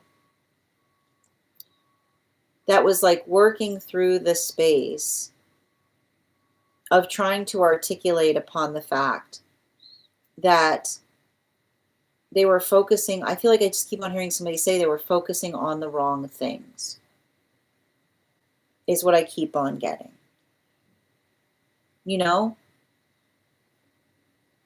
Like, it's giving me some type of, it's giving me some type of energy, or some type of experience by which, and how do I describe this? It almost feels like it almost feels like somebody trying to come towards you by way of an energetic apology, because, um like, everything I keep on seeing, like, I keep on hearing almost somebody say, like, you have to forgive me, in relationality to another person, articulating that in a past connection, you were seeing somebody that was energetically just trying to struggle to make it through something, is what I keep on getting. You know? Like, there's a lot of this emotionality there, is what I keep on recognizing. And I keep on hearing, like, a lot of that emotionality that we're effectively identifying. And I keep on seeing, like, like, it's almost like, it almost feels to me like someone trying to tell you how much heart, like, I feel like it's almost another person trying to open up about how rough something was for them, right? Like, and it would be hard because, like, you wouldn't even be able to see it on the surface, is what I'm seeing. And I think it has specifically to do with something in relationality to the past that you energetically share with this person, is everything I keep on seeing. And I feel like it's an observation. I feel like there's something in relationality to that energetic connection that, um like, and I feel like this, and I think that in the space by which, and I almost feel like it's hard because, like, I almost see you navigating, like, the space by which another person is articulating their feelings. But, like, it's interesting because, like, when I see, like, the space in terms of, like, what the shape of it looks like going forward, I feel like that's where there's, like, effectively, like, a question mark, because and I want to kind of stress this, like the modality by which we work through a lot of emotions. Like I almost feel like it almost feels like someone who like and I keep on getting this, like isn't like it's like they don't like it's almost like the space by which they're often having, like I feel like it's almost like somebody trying to articulate to you that they have a hard time expressing how they energetically feel, but the modality by which they articulate the fact that you inspire them is what I keep on getting. Like it's the modality by which another person is trying to communicate to you the fact that you energetically inspire them. And I think that the one thing I would be conscientious about in relationality to what's happening between like you and another person is like the modality by which I keep on hearing, is it friendship or is it otherwise? You know what I mean? Like that's the thing I would be effectively conscientious about, because I feel like that is the modality by which, like I don't know why it almost feels like I don't know why it feels like you like had a connection with someone and it's like you leave the connection having more confusion because it's like potentially not understanding the clarity by which they're trying to come towards you in terms of like I keep on hearing like friendship or otherwise, bottom of the deck. Yeah, make sure that there's clarity is what I keep on seeing. Like make sure that there's clarity in relationality to like the energetic connection that they're working to effectively have with you, or even in the space by which you understand. Like I almost feel like it feels like somebody who wants to work with you on some kind of professional level is what I keep on seeing. um but the modality, like I feel like that's what I mean in terms of helping helping another person like articulate through something in a way that allows for productive conversation. Like I feel like there's something about resolving or working through that productivity that says to me, like I keep on hearing like the modality by which the modality by which um like it almost feels like project energy, right? I don't know if you guys like talked, like I don't know if you guys like talked about something that you guys could work with together, but like that's what I keep on seeing. It's like helping to determine like what the shape of that looks like going forward. So um make sure that there's make sure that there's clarity around that is what I keep on seeing, especially especially in the modality by which another person like works through their own sense of confidence, you know? Like that's what I mean. Like when we're energetically confident, um, like we can the confidence continues the conversation. And I almost see somebody like working in the modality of their emotions. And I feel like even in the space by which they, like I said, like those big feelings that sometimes feel like they energetically like create the hurdle. Um, I feel like it's almost like requiring you to have to navigate something with a sense of with a sense of understanding, but also being energetically respective towards what it is that you're putting your own sense of time and consideration towards. Thank you so much for having, and that's what I need in relationality to all of these energetic feelings here. Like it feels like somebody who's like struggling with a lot of anxiety issues is what I keep on getting. Thank you so much for, but and like not like, and that's the thing about it. Like when you see somebody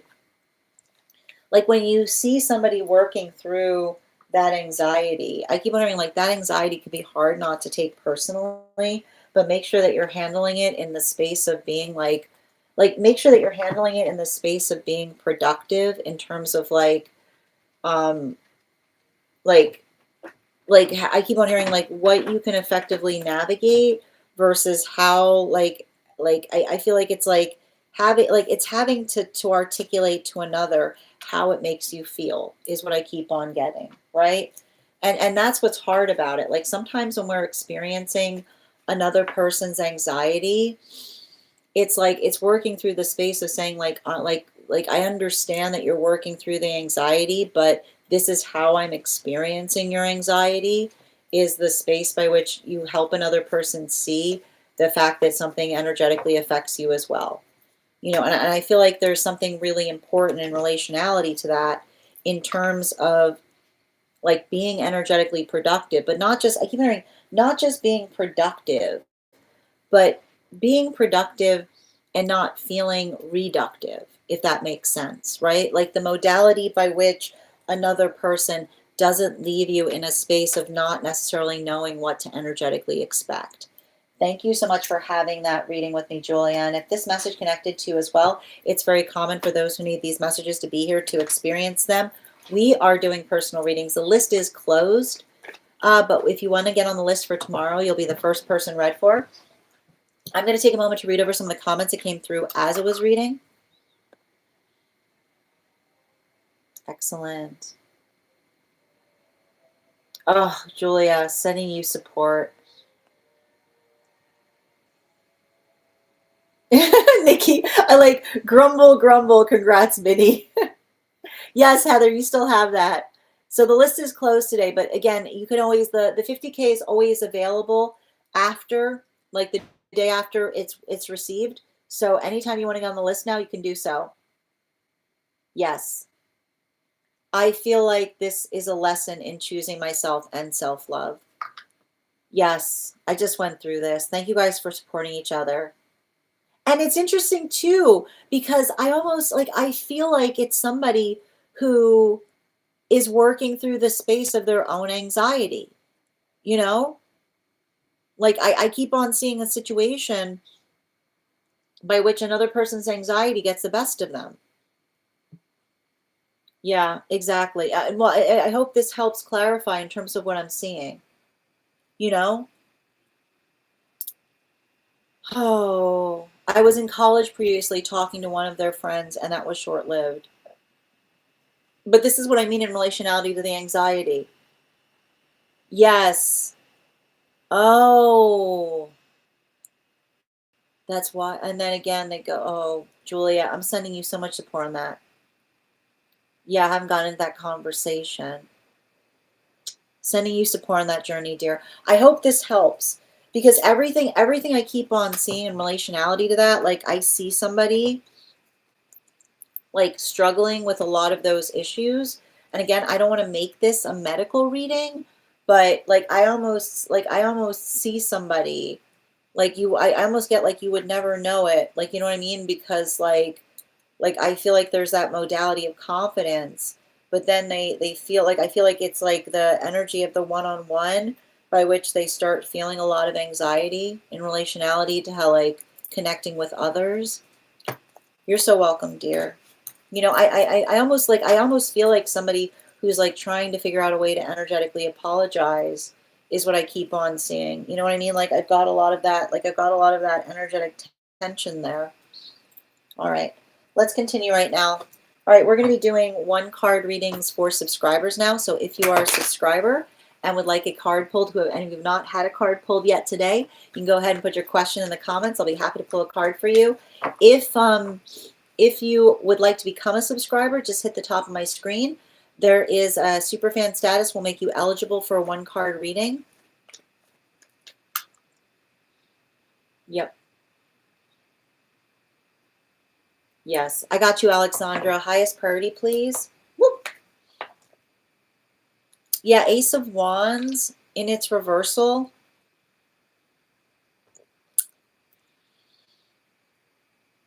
Just continue, like, I feel like I feel like there's some kind of energy right now where you're feeling like giving up on things. Don't let the feeling of giving up like overwhelm you. Like, yeah, look, especially with the Eight of Cups in its reversal, right? The modality by which I feel like this is you kind of working through circumstances or experiences by which you're helping, like I know, like, and I think it's interesting because it has something to do with your Aries placements, but like working through the context of being energetically patient with yourself is what I keep on seeing. Animal spirit guide. Yeah, with the dog energy right now, I feel like perseverance in something is key, which is the ability, I keep on hearing, the ability to articulate and adapt, but not just articulate and adapt, but to um, recognize what feels energetically sustainable in the long term is what I keep on seeing, right? Like I keep on hearing like the difference that the conversation that you're having with someone in relationality to what like you're available for now versus like what you can be available for like perpetually is what I keep on getting. Thank you, dear. Hi there, Avatar. One card, highest priority. I like the pretty please. We got two cards. Look at that. You said pretty please, and now there's three cards coming out. I guess they were. Courtesy opens doors, but I feel like there's something important about that, right? There's some kind of modality or experience by which I feel like it's almost like the space by which you're working through bringing positivity to things, right? Like keep a positive outlook on stuff right now. Yeah, especially like listen, man, I know like the 8 of Cups in its reversal can often create those modalities or experiences where we get really frustrated, or we want to take that frustration, like it's like the modality by which we feel frustration that we want to effectively articulate to others. Animal spirit guide. Observe, yeah, observe, don't absorb, right? Allow a modality by which you feel your emotions. Like it's okay to act upon your emotions so long as you like make sure that your emotions have directions attached to them, right? So the emotions that feel like they're productive and helpful in relationality to doing something more effectively, right? Like the modality by which we allow an energetic change to kind of avoid an energetic circumstance going forward is what I keep on seeing, right? Working towards healthy resolution. Bookcase, I got you, dear. Good to see you today. One card on navigating present conflict. Ooh, okay. Woof. Okay. 7 of Swords in its reversal with the Justice card. And that's effectively articulating, I feel like there's something important in relationality to another person being energetically respective of something that you do, is what I keep on seeing, right? The modality, I'm getting the modality by which we're energetically respective in terms of what we do or how we do something. I feel like it's like, I keep on hearing like, if that is something that you give another, that they need to effectively give it to you as well, right? It's not this space by which like, I keep on hearing like, I don't know why, like, I don't know why there's like, I don't know why there's like an energetic conflict point in relationality to, um, like being energetically respectful towards one another. But I keep on seeing, especially with that Justice card in its reversal, it's like the respectiveness that we have in the modality of being able to articulate and identify, um, like knowing, I keep wondering, like helping each other, like do something in the most effective way. Yeah, the word is considerate, right? Considerate is the word that's coming through in this reading, especially with the 9 of Pentacles in its reversal, right? Like like 9 of Pentacles in its reversal speaks towards being energetically considerate in relationality to helping each other do something in the most effective way. And I think that there's something to animal spirit guide, yeah, especially with the frog energy. I don't know why this is coming through heavy, like making sure that we're not projecting our past onto each other, which is the modality by which we understand. And I keep on seeing, when we are in a space of compassion, we do everything we can to help facilitate another's energetic choices, right? It's the modality by which I feel like it has to do with like another person, like what another person chooses to do with their free time, right? But almost being energetically respective in helping someone I keep wondering, like, helping someone feel empowered. Like, I keep wondering, helping someone feel empowered by what it is that they choose to energetically commit towards is what I keep on seeing. Like, I keep on hearing, it's not the space, like, when we energetically commit towards things, we don't kind of dip in and out depending on how we feel like it, is what I keep on seeing. Hannah, yeah, one card on relationship, please, with them. It feels like I feel like I see somebody who's like working on healing from something, you know? Bottom of the deck. Yeah. Nine of Pentacles in its reversal is Nine of Pentacles in its reversal is like working through the context of helping another, particularly and especially in the space of them doubting themselves or doubting their own abilities. Animal spirit guide, yeah, Ren energy, right? Like, I feel like it's like I almost see somebody that has a hard time in especially in the context of their own confidence, but like somebody who is effectively trying to work upon being better at something. Like, make sure that you're having empowering conversations in terms of like what it is that you're working to resolve or change. Yep. Did I just hear Christmas music? You might be hearing something. There's some music in the back downstairs occurring. Thank you for those heart me's, Hannah. How are you doing today, Carrie? Yep. No, it was not.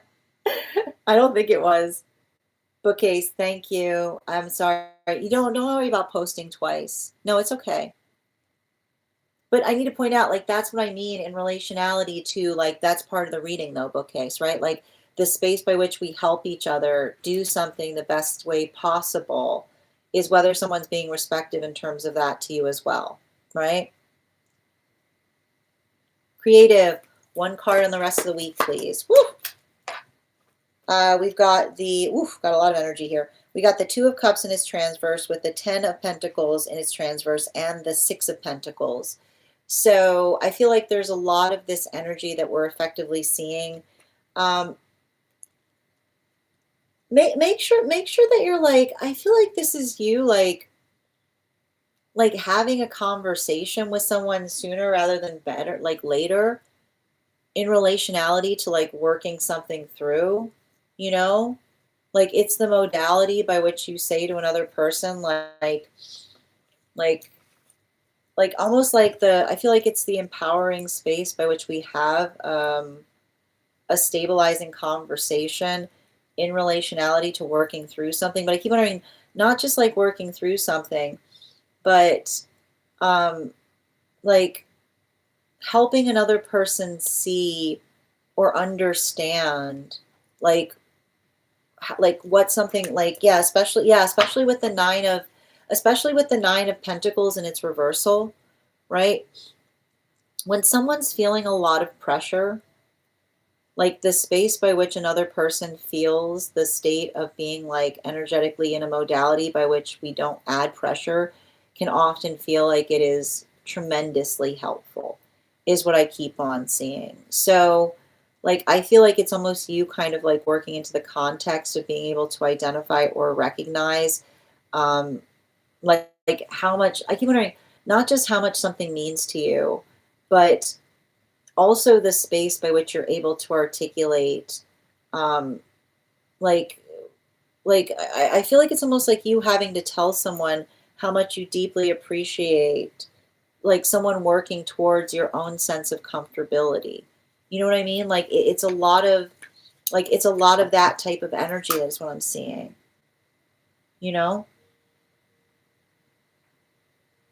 Yep. 1 second. You're welcome, Hannah. I'm doing well, Carrie. How are you doing? Nikki, you got 2 cards coming through. Can I get 2 cards for Nikki, please? Um, I don't know why, but I feel like this is a really hard time of year for somebody close to you. You know? Like I keep on getting, here's the thing about it. Like sometimes this time, like this type of year can often be very triggering to those who have had experiences, particularly in the realm of like energetic neglect.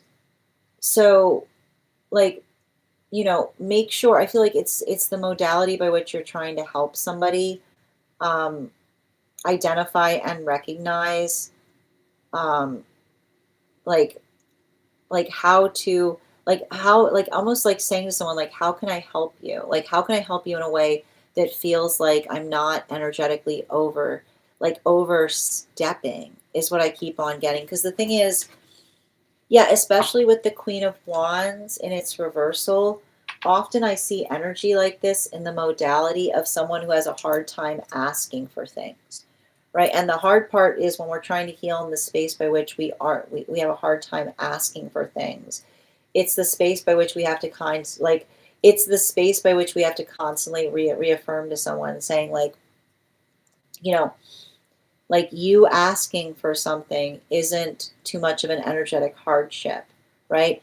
It's the modality by which you're being energetic receptive in relationality to helping another person identify what feels energetically stabilizing to them is what I keep on seeing. So I feel like it's you and another person, like this is you and another person like building a love language between you, right?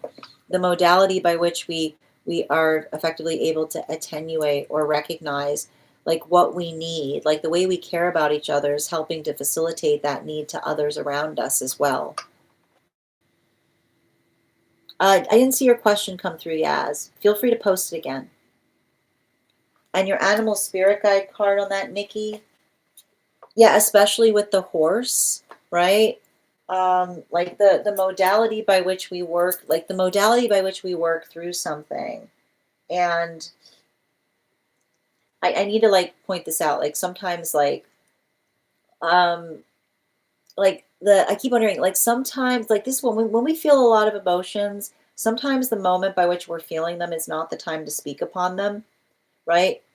Because sometimes the emotions get in the way of the conversation.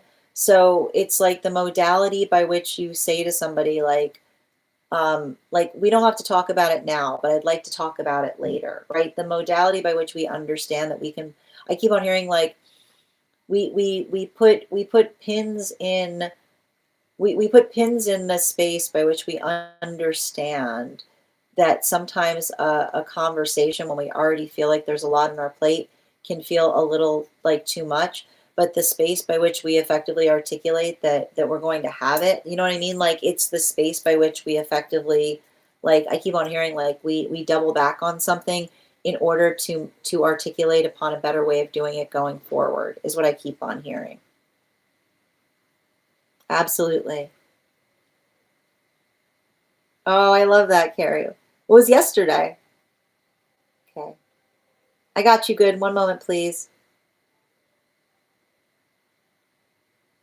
Yeah, I didn't see it come up before, dear. All right, good.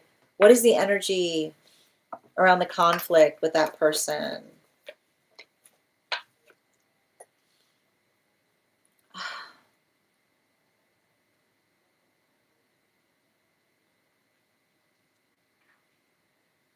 I feel like I see somebody that's working through some kind of feelings of inadequacy. Bottom of the deck. Yeah, like especially with the Five of Wands and its reversal, I almost feel like somebody who's going through that feeling of feeling like the sense by which um, they feel like they have to play catch up is what I keep on seeing. Like, um, yeah, especially animal spirit guide with the dog energy. I almost like, I feel like there's some kind of modality by which it feels like it's saying to me somebody who's always working towards um, like always working towards trying to help others, but going through those modalities or experiences by which I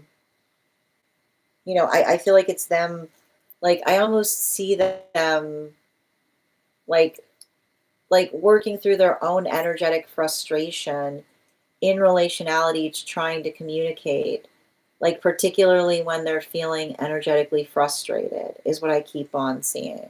I don't know if this is something that keeps on happening with you. Like, are you guys like, do they just keep on going quiet when there's like, like it almost like I need to like that's what I like, especially with that type of energy, you know, like they need to get, I feel like they need to get in the space where they're able to communicate upon their needs better. Like it's almost like stating like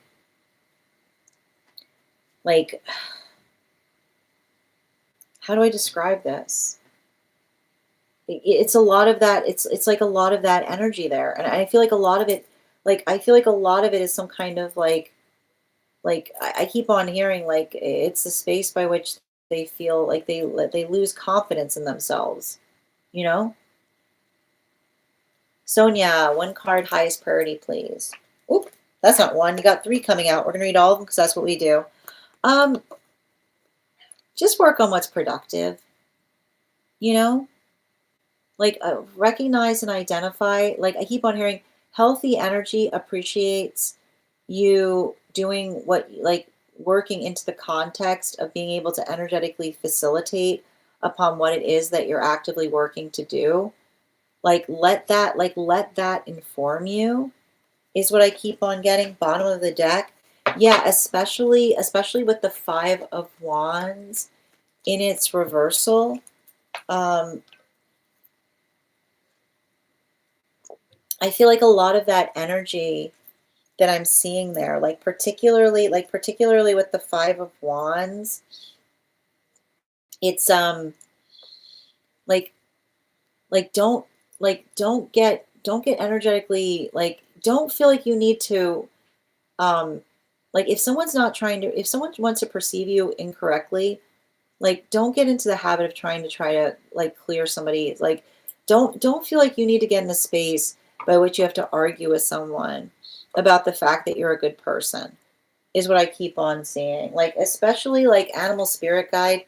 Yeah, like pay attention. Like, pay attention if somebody is in the modality by which they're constantly criticizing you, is what I keep on seeing. Like, sometimes, sometimes the sound of attention, like sometimes the sound of someone demanding attention is someone coming towards us in a provocative way because they haven't learned to effectively communicate. Like don't give someone consideration.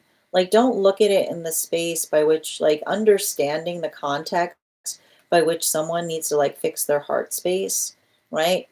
Like don't overly internalize that upon that.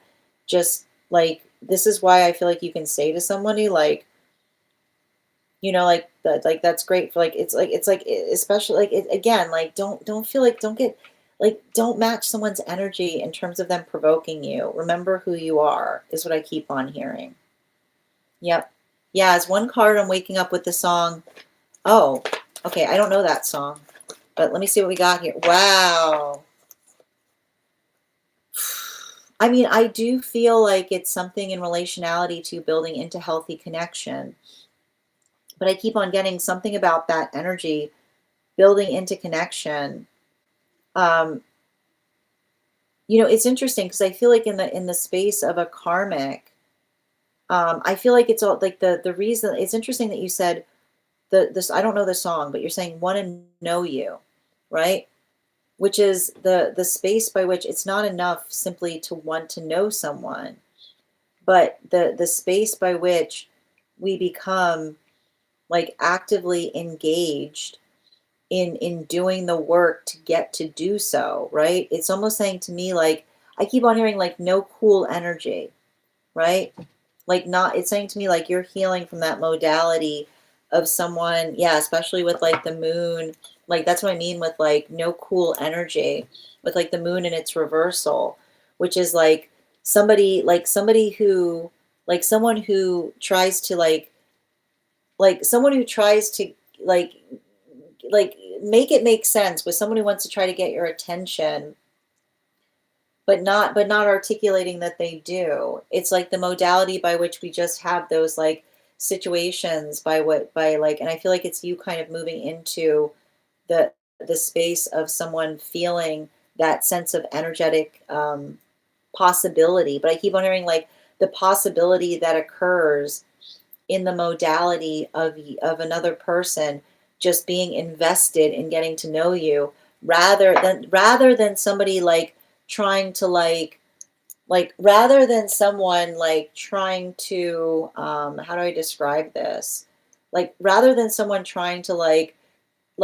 infer the fact that you've captivated, like you've mildly interested them, is what I keep on here. Animal spirit guide, yeah, especially with the Ren, right?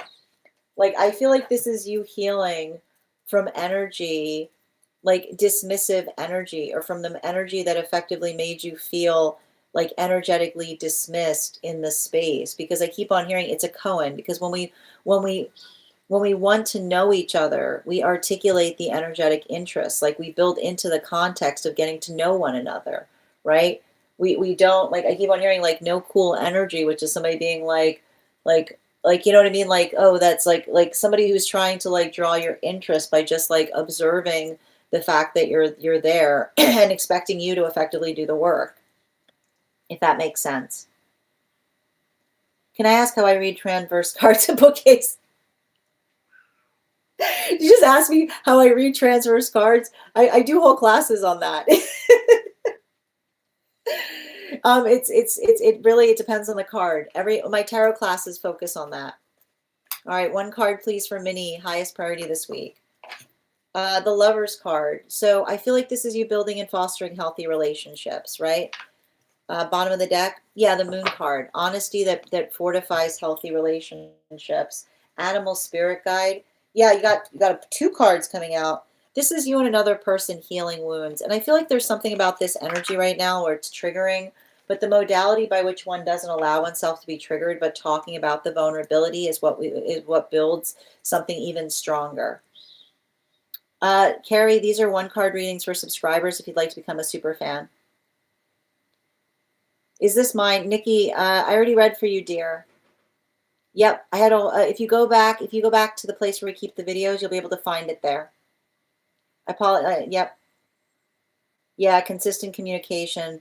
So you had, I believe you had the Three of Swords with the Knight of Pentacles in its reversal.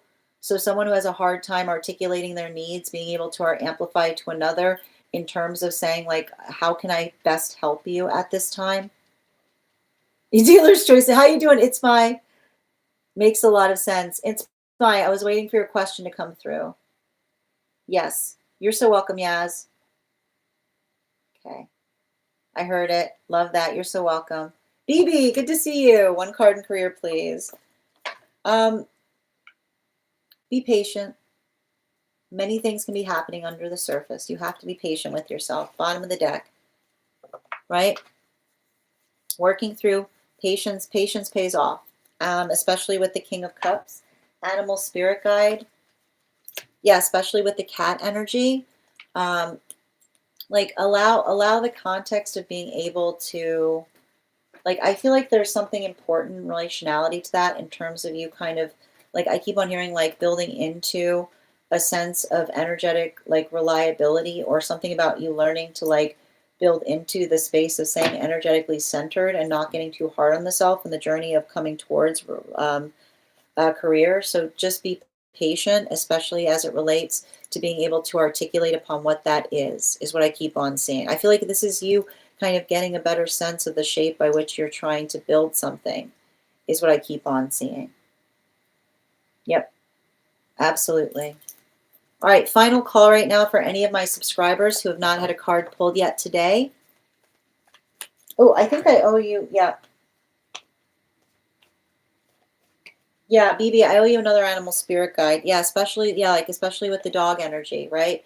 Something that is like working into the reliability and the sustainability point that I feel like is helping you get a better sense of something that is very close to your heart space, is what I keep on seeing. I didn't see your question, Rainbow. If you could just, I think it might have gotten filtered. Yep. Lisa, one card from Ancestors. Um, put your like you are allowed to articulate on their behalf. Bottom of the deck. Yeah, it feels like somebody forget, like the space by which we energetically forget our past is how we energetically repeat it. So I feel like this is you working into the space of helping another person. Yeah, especially with the Ren energy, like building into appreciation, like the modality by which we don't feel energetically exceptional, but we allow that compassion to drive us forward, is what I keep on seeing. One card for Rainbow, challenges and trusting again. Got you. Wow, you got so many cards coming out here, Rainbow. I feel like it's the modality or the space by which you articulate upon having your feelings be heard. Make sure that you're focusing on your purpose, is what I keep on hearing. Bottom of the deck, purposeful driven conversations, right? We don't allow context of the past to erase what we're finding in the present. Yeah, we stay focused on the present, especially with that frog energy. Thank you. Okay. One moment, please. Yep, Julie, one card, highest priority, please. We've got the High Priestess and its reversal. So working in the context of being able to trust yourself or finding confidence in those modalities, bottom of the deck. Don't be too hard on yourself right now. There's a lot of things happening. Just work in terms of those effectively being supportive in terms of what it is that you're trying to do better. Bottom of the deck with the blank manifestation, right? Every day is a new opportunity to do something differently. So don't get too hard about the past. Just focus on the present. Absolutely. How are you doing today, dear? I feel like the card that was resonating in that more than anything right now, Rainbow, was the Five of Pentacles in its reversal, which is not allowing the space, like not allowing the space by which one gets too hard, like allowing the space by which one is able to articulate upon building into, like, I feel like this is you staying very present or focused in relationality to what it is that you're working on doing, but also like being able to heal from situations by which others like hold the past too harshly. Like I feel like it's a space by which we hold compassion for the space by which we continue to amplify and learn. You're welcome, Julie. What are you asking, Nikki? I'm not sure what you mean by that. All right, my friends, final call right now for anyone who is a subscriber who has not had a one card yet today. I got you, Ruby. One card on holiday expectations.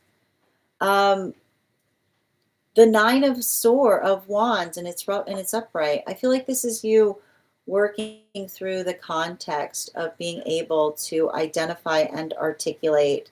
Like I feel like this is you like navigating frustrations and relationality to working through the space of like the identification of how hard you effectively work towards something. Yeah, like especially with the Eight of Wands and its reversal, like it almost says to me like the identification in terms of those that appreciate how hard you work versus the identification of those who like don't see it. Yeah, especially with the adder, like building into that context of appreciation. I feel like there's something about this holiday that's helping you. Like, I feel like it's something about the holiday that's helping you, like, observe or recognize, like, what it is that, like, I keep on hearing, like, the space by which um, the energy that sees you builds into appreciation for everything that you do. Like observe, don't absorb in relationality, especially in the modality of how hard you're working towards things is what I keep on seeing. Yep. That's been there the whole time. It's my little buddy. They're always here, Nikki. This is the first time you're seeing them. They're always there. All right, my friends. You never noticed it. It's always there. All right, my friends. We've reached the conclusion of our read tonight. Just a reminder, I'll be back on tomorrow at our usual time, 7 a.m. PST, 10 a.m. Eastern. If you would like to be notified as to when I've gone live, you can go ahead and activate the bell over on my profile, which will turn on notifications. You can also directly register for the event tomorrow. If you just became a subscriber today, okay, if you just became a subscriber today, I would encourage you to head over to our Disco channel, introduce yourself to the collective. You can also register directly for the event tomorrow. I want to thank you guys so much for being here today and sharing in these messages. Huge thank you to my followers, old and new. Thank you for being here and receiving these messages. Huge thank you to my subscribers. Your ongoing support means the absolute world to me. And the biggest thank you to my mods. I hope you guys have an absolutely beautiful day. Please take care of yourselves. Please take care of one another. And we'll do this again tomorrow. Have a great day, everyone.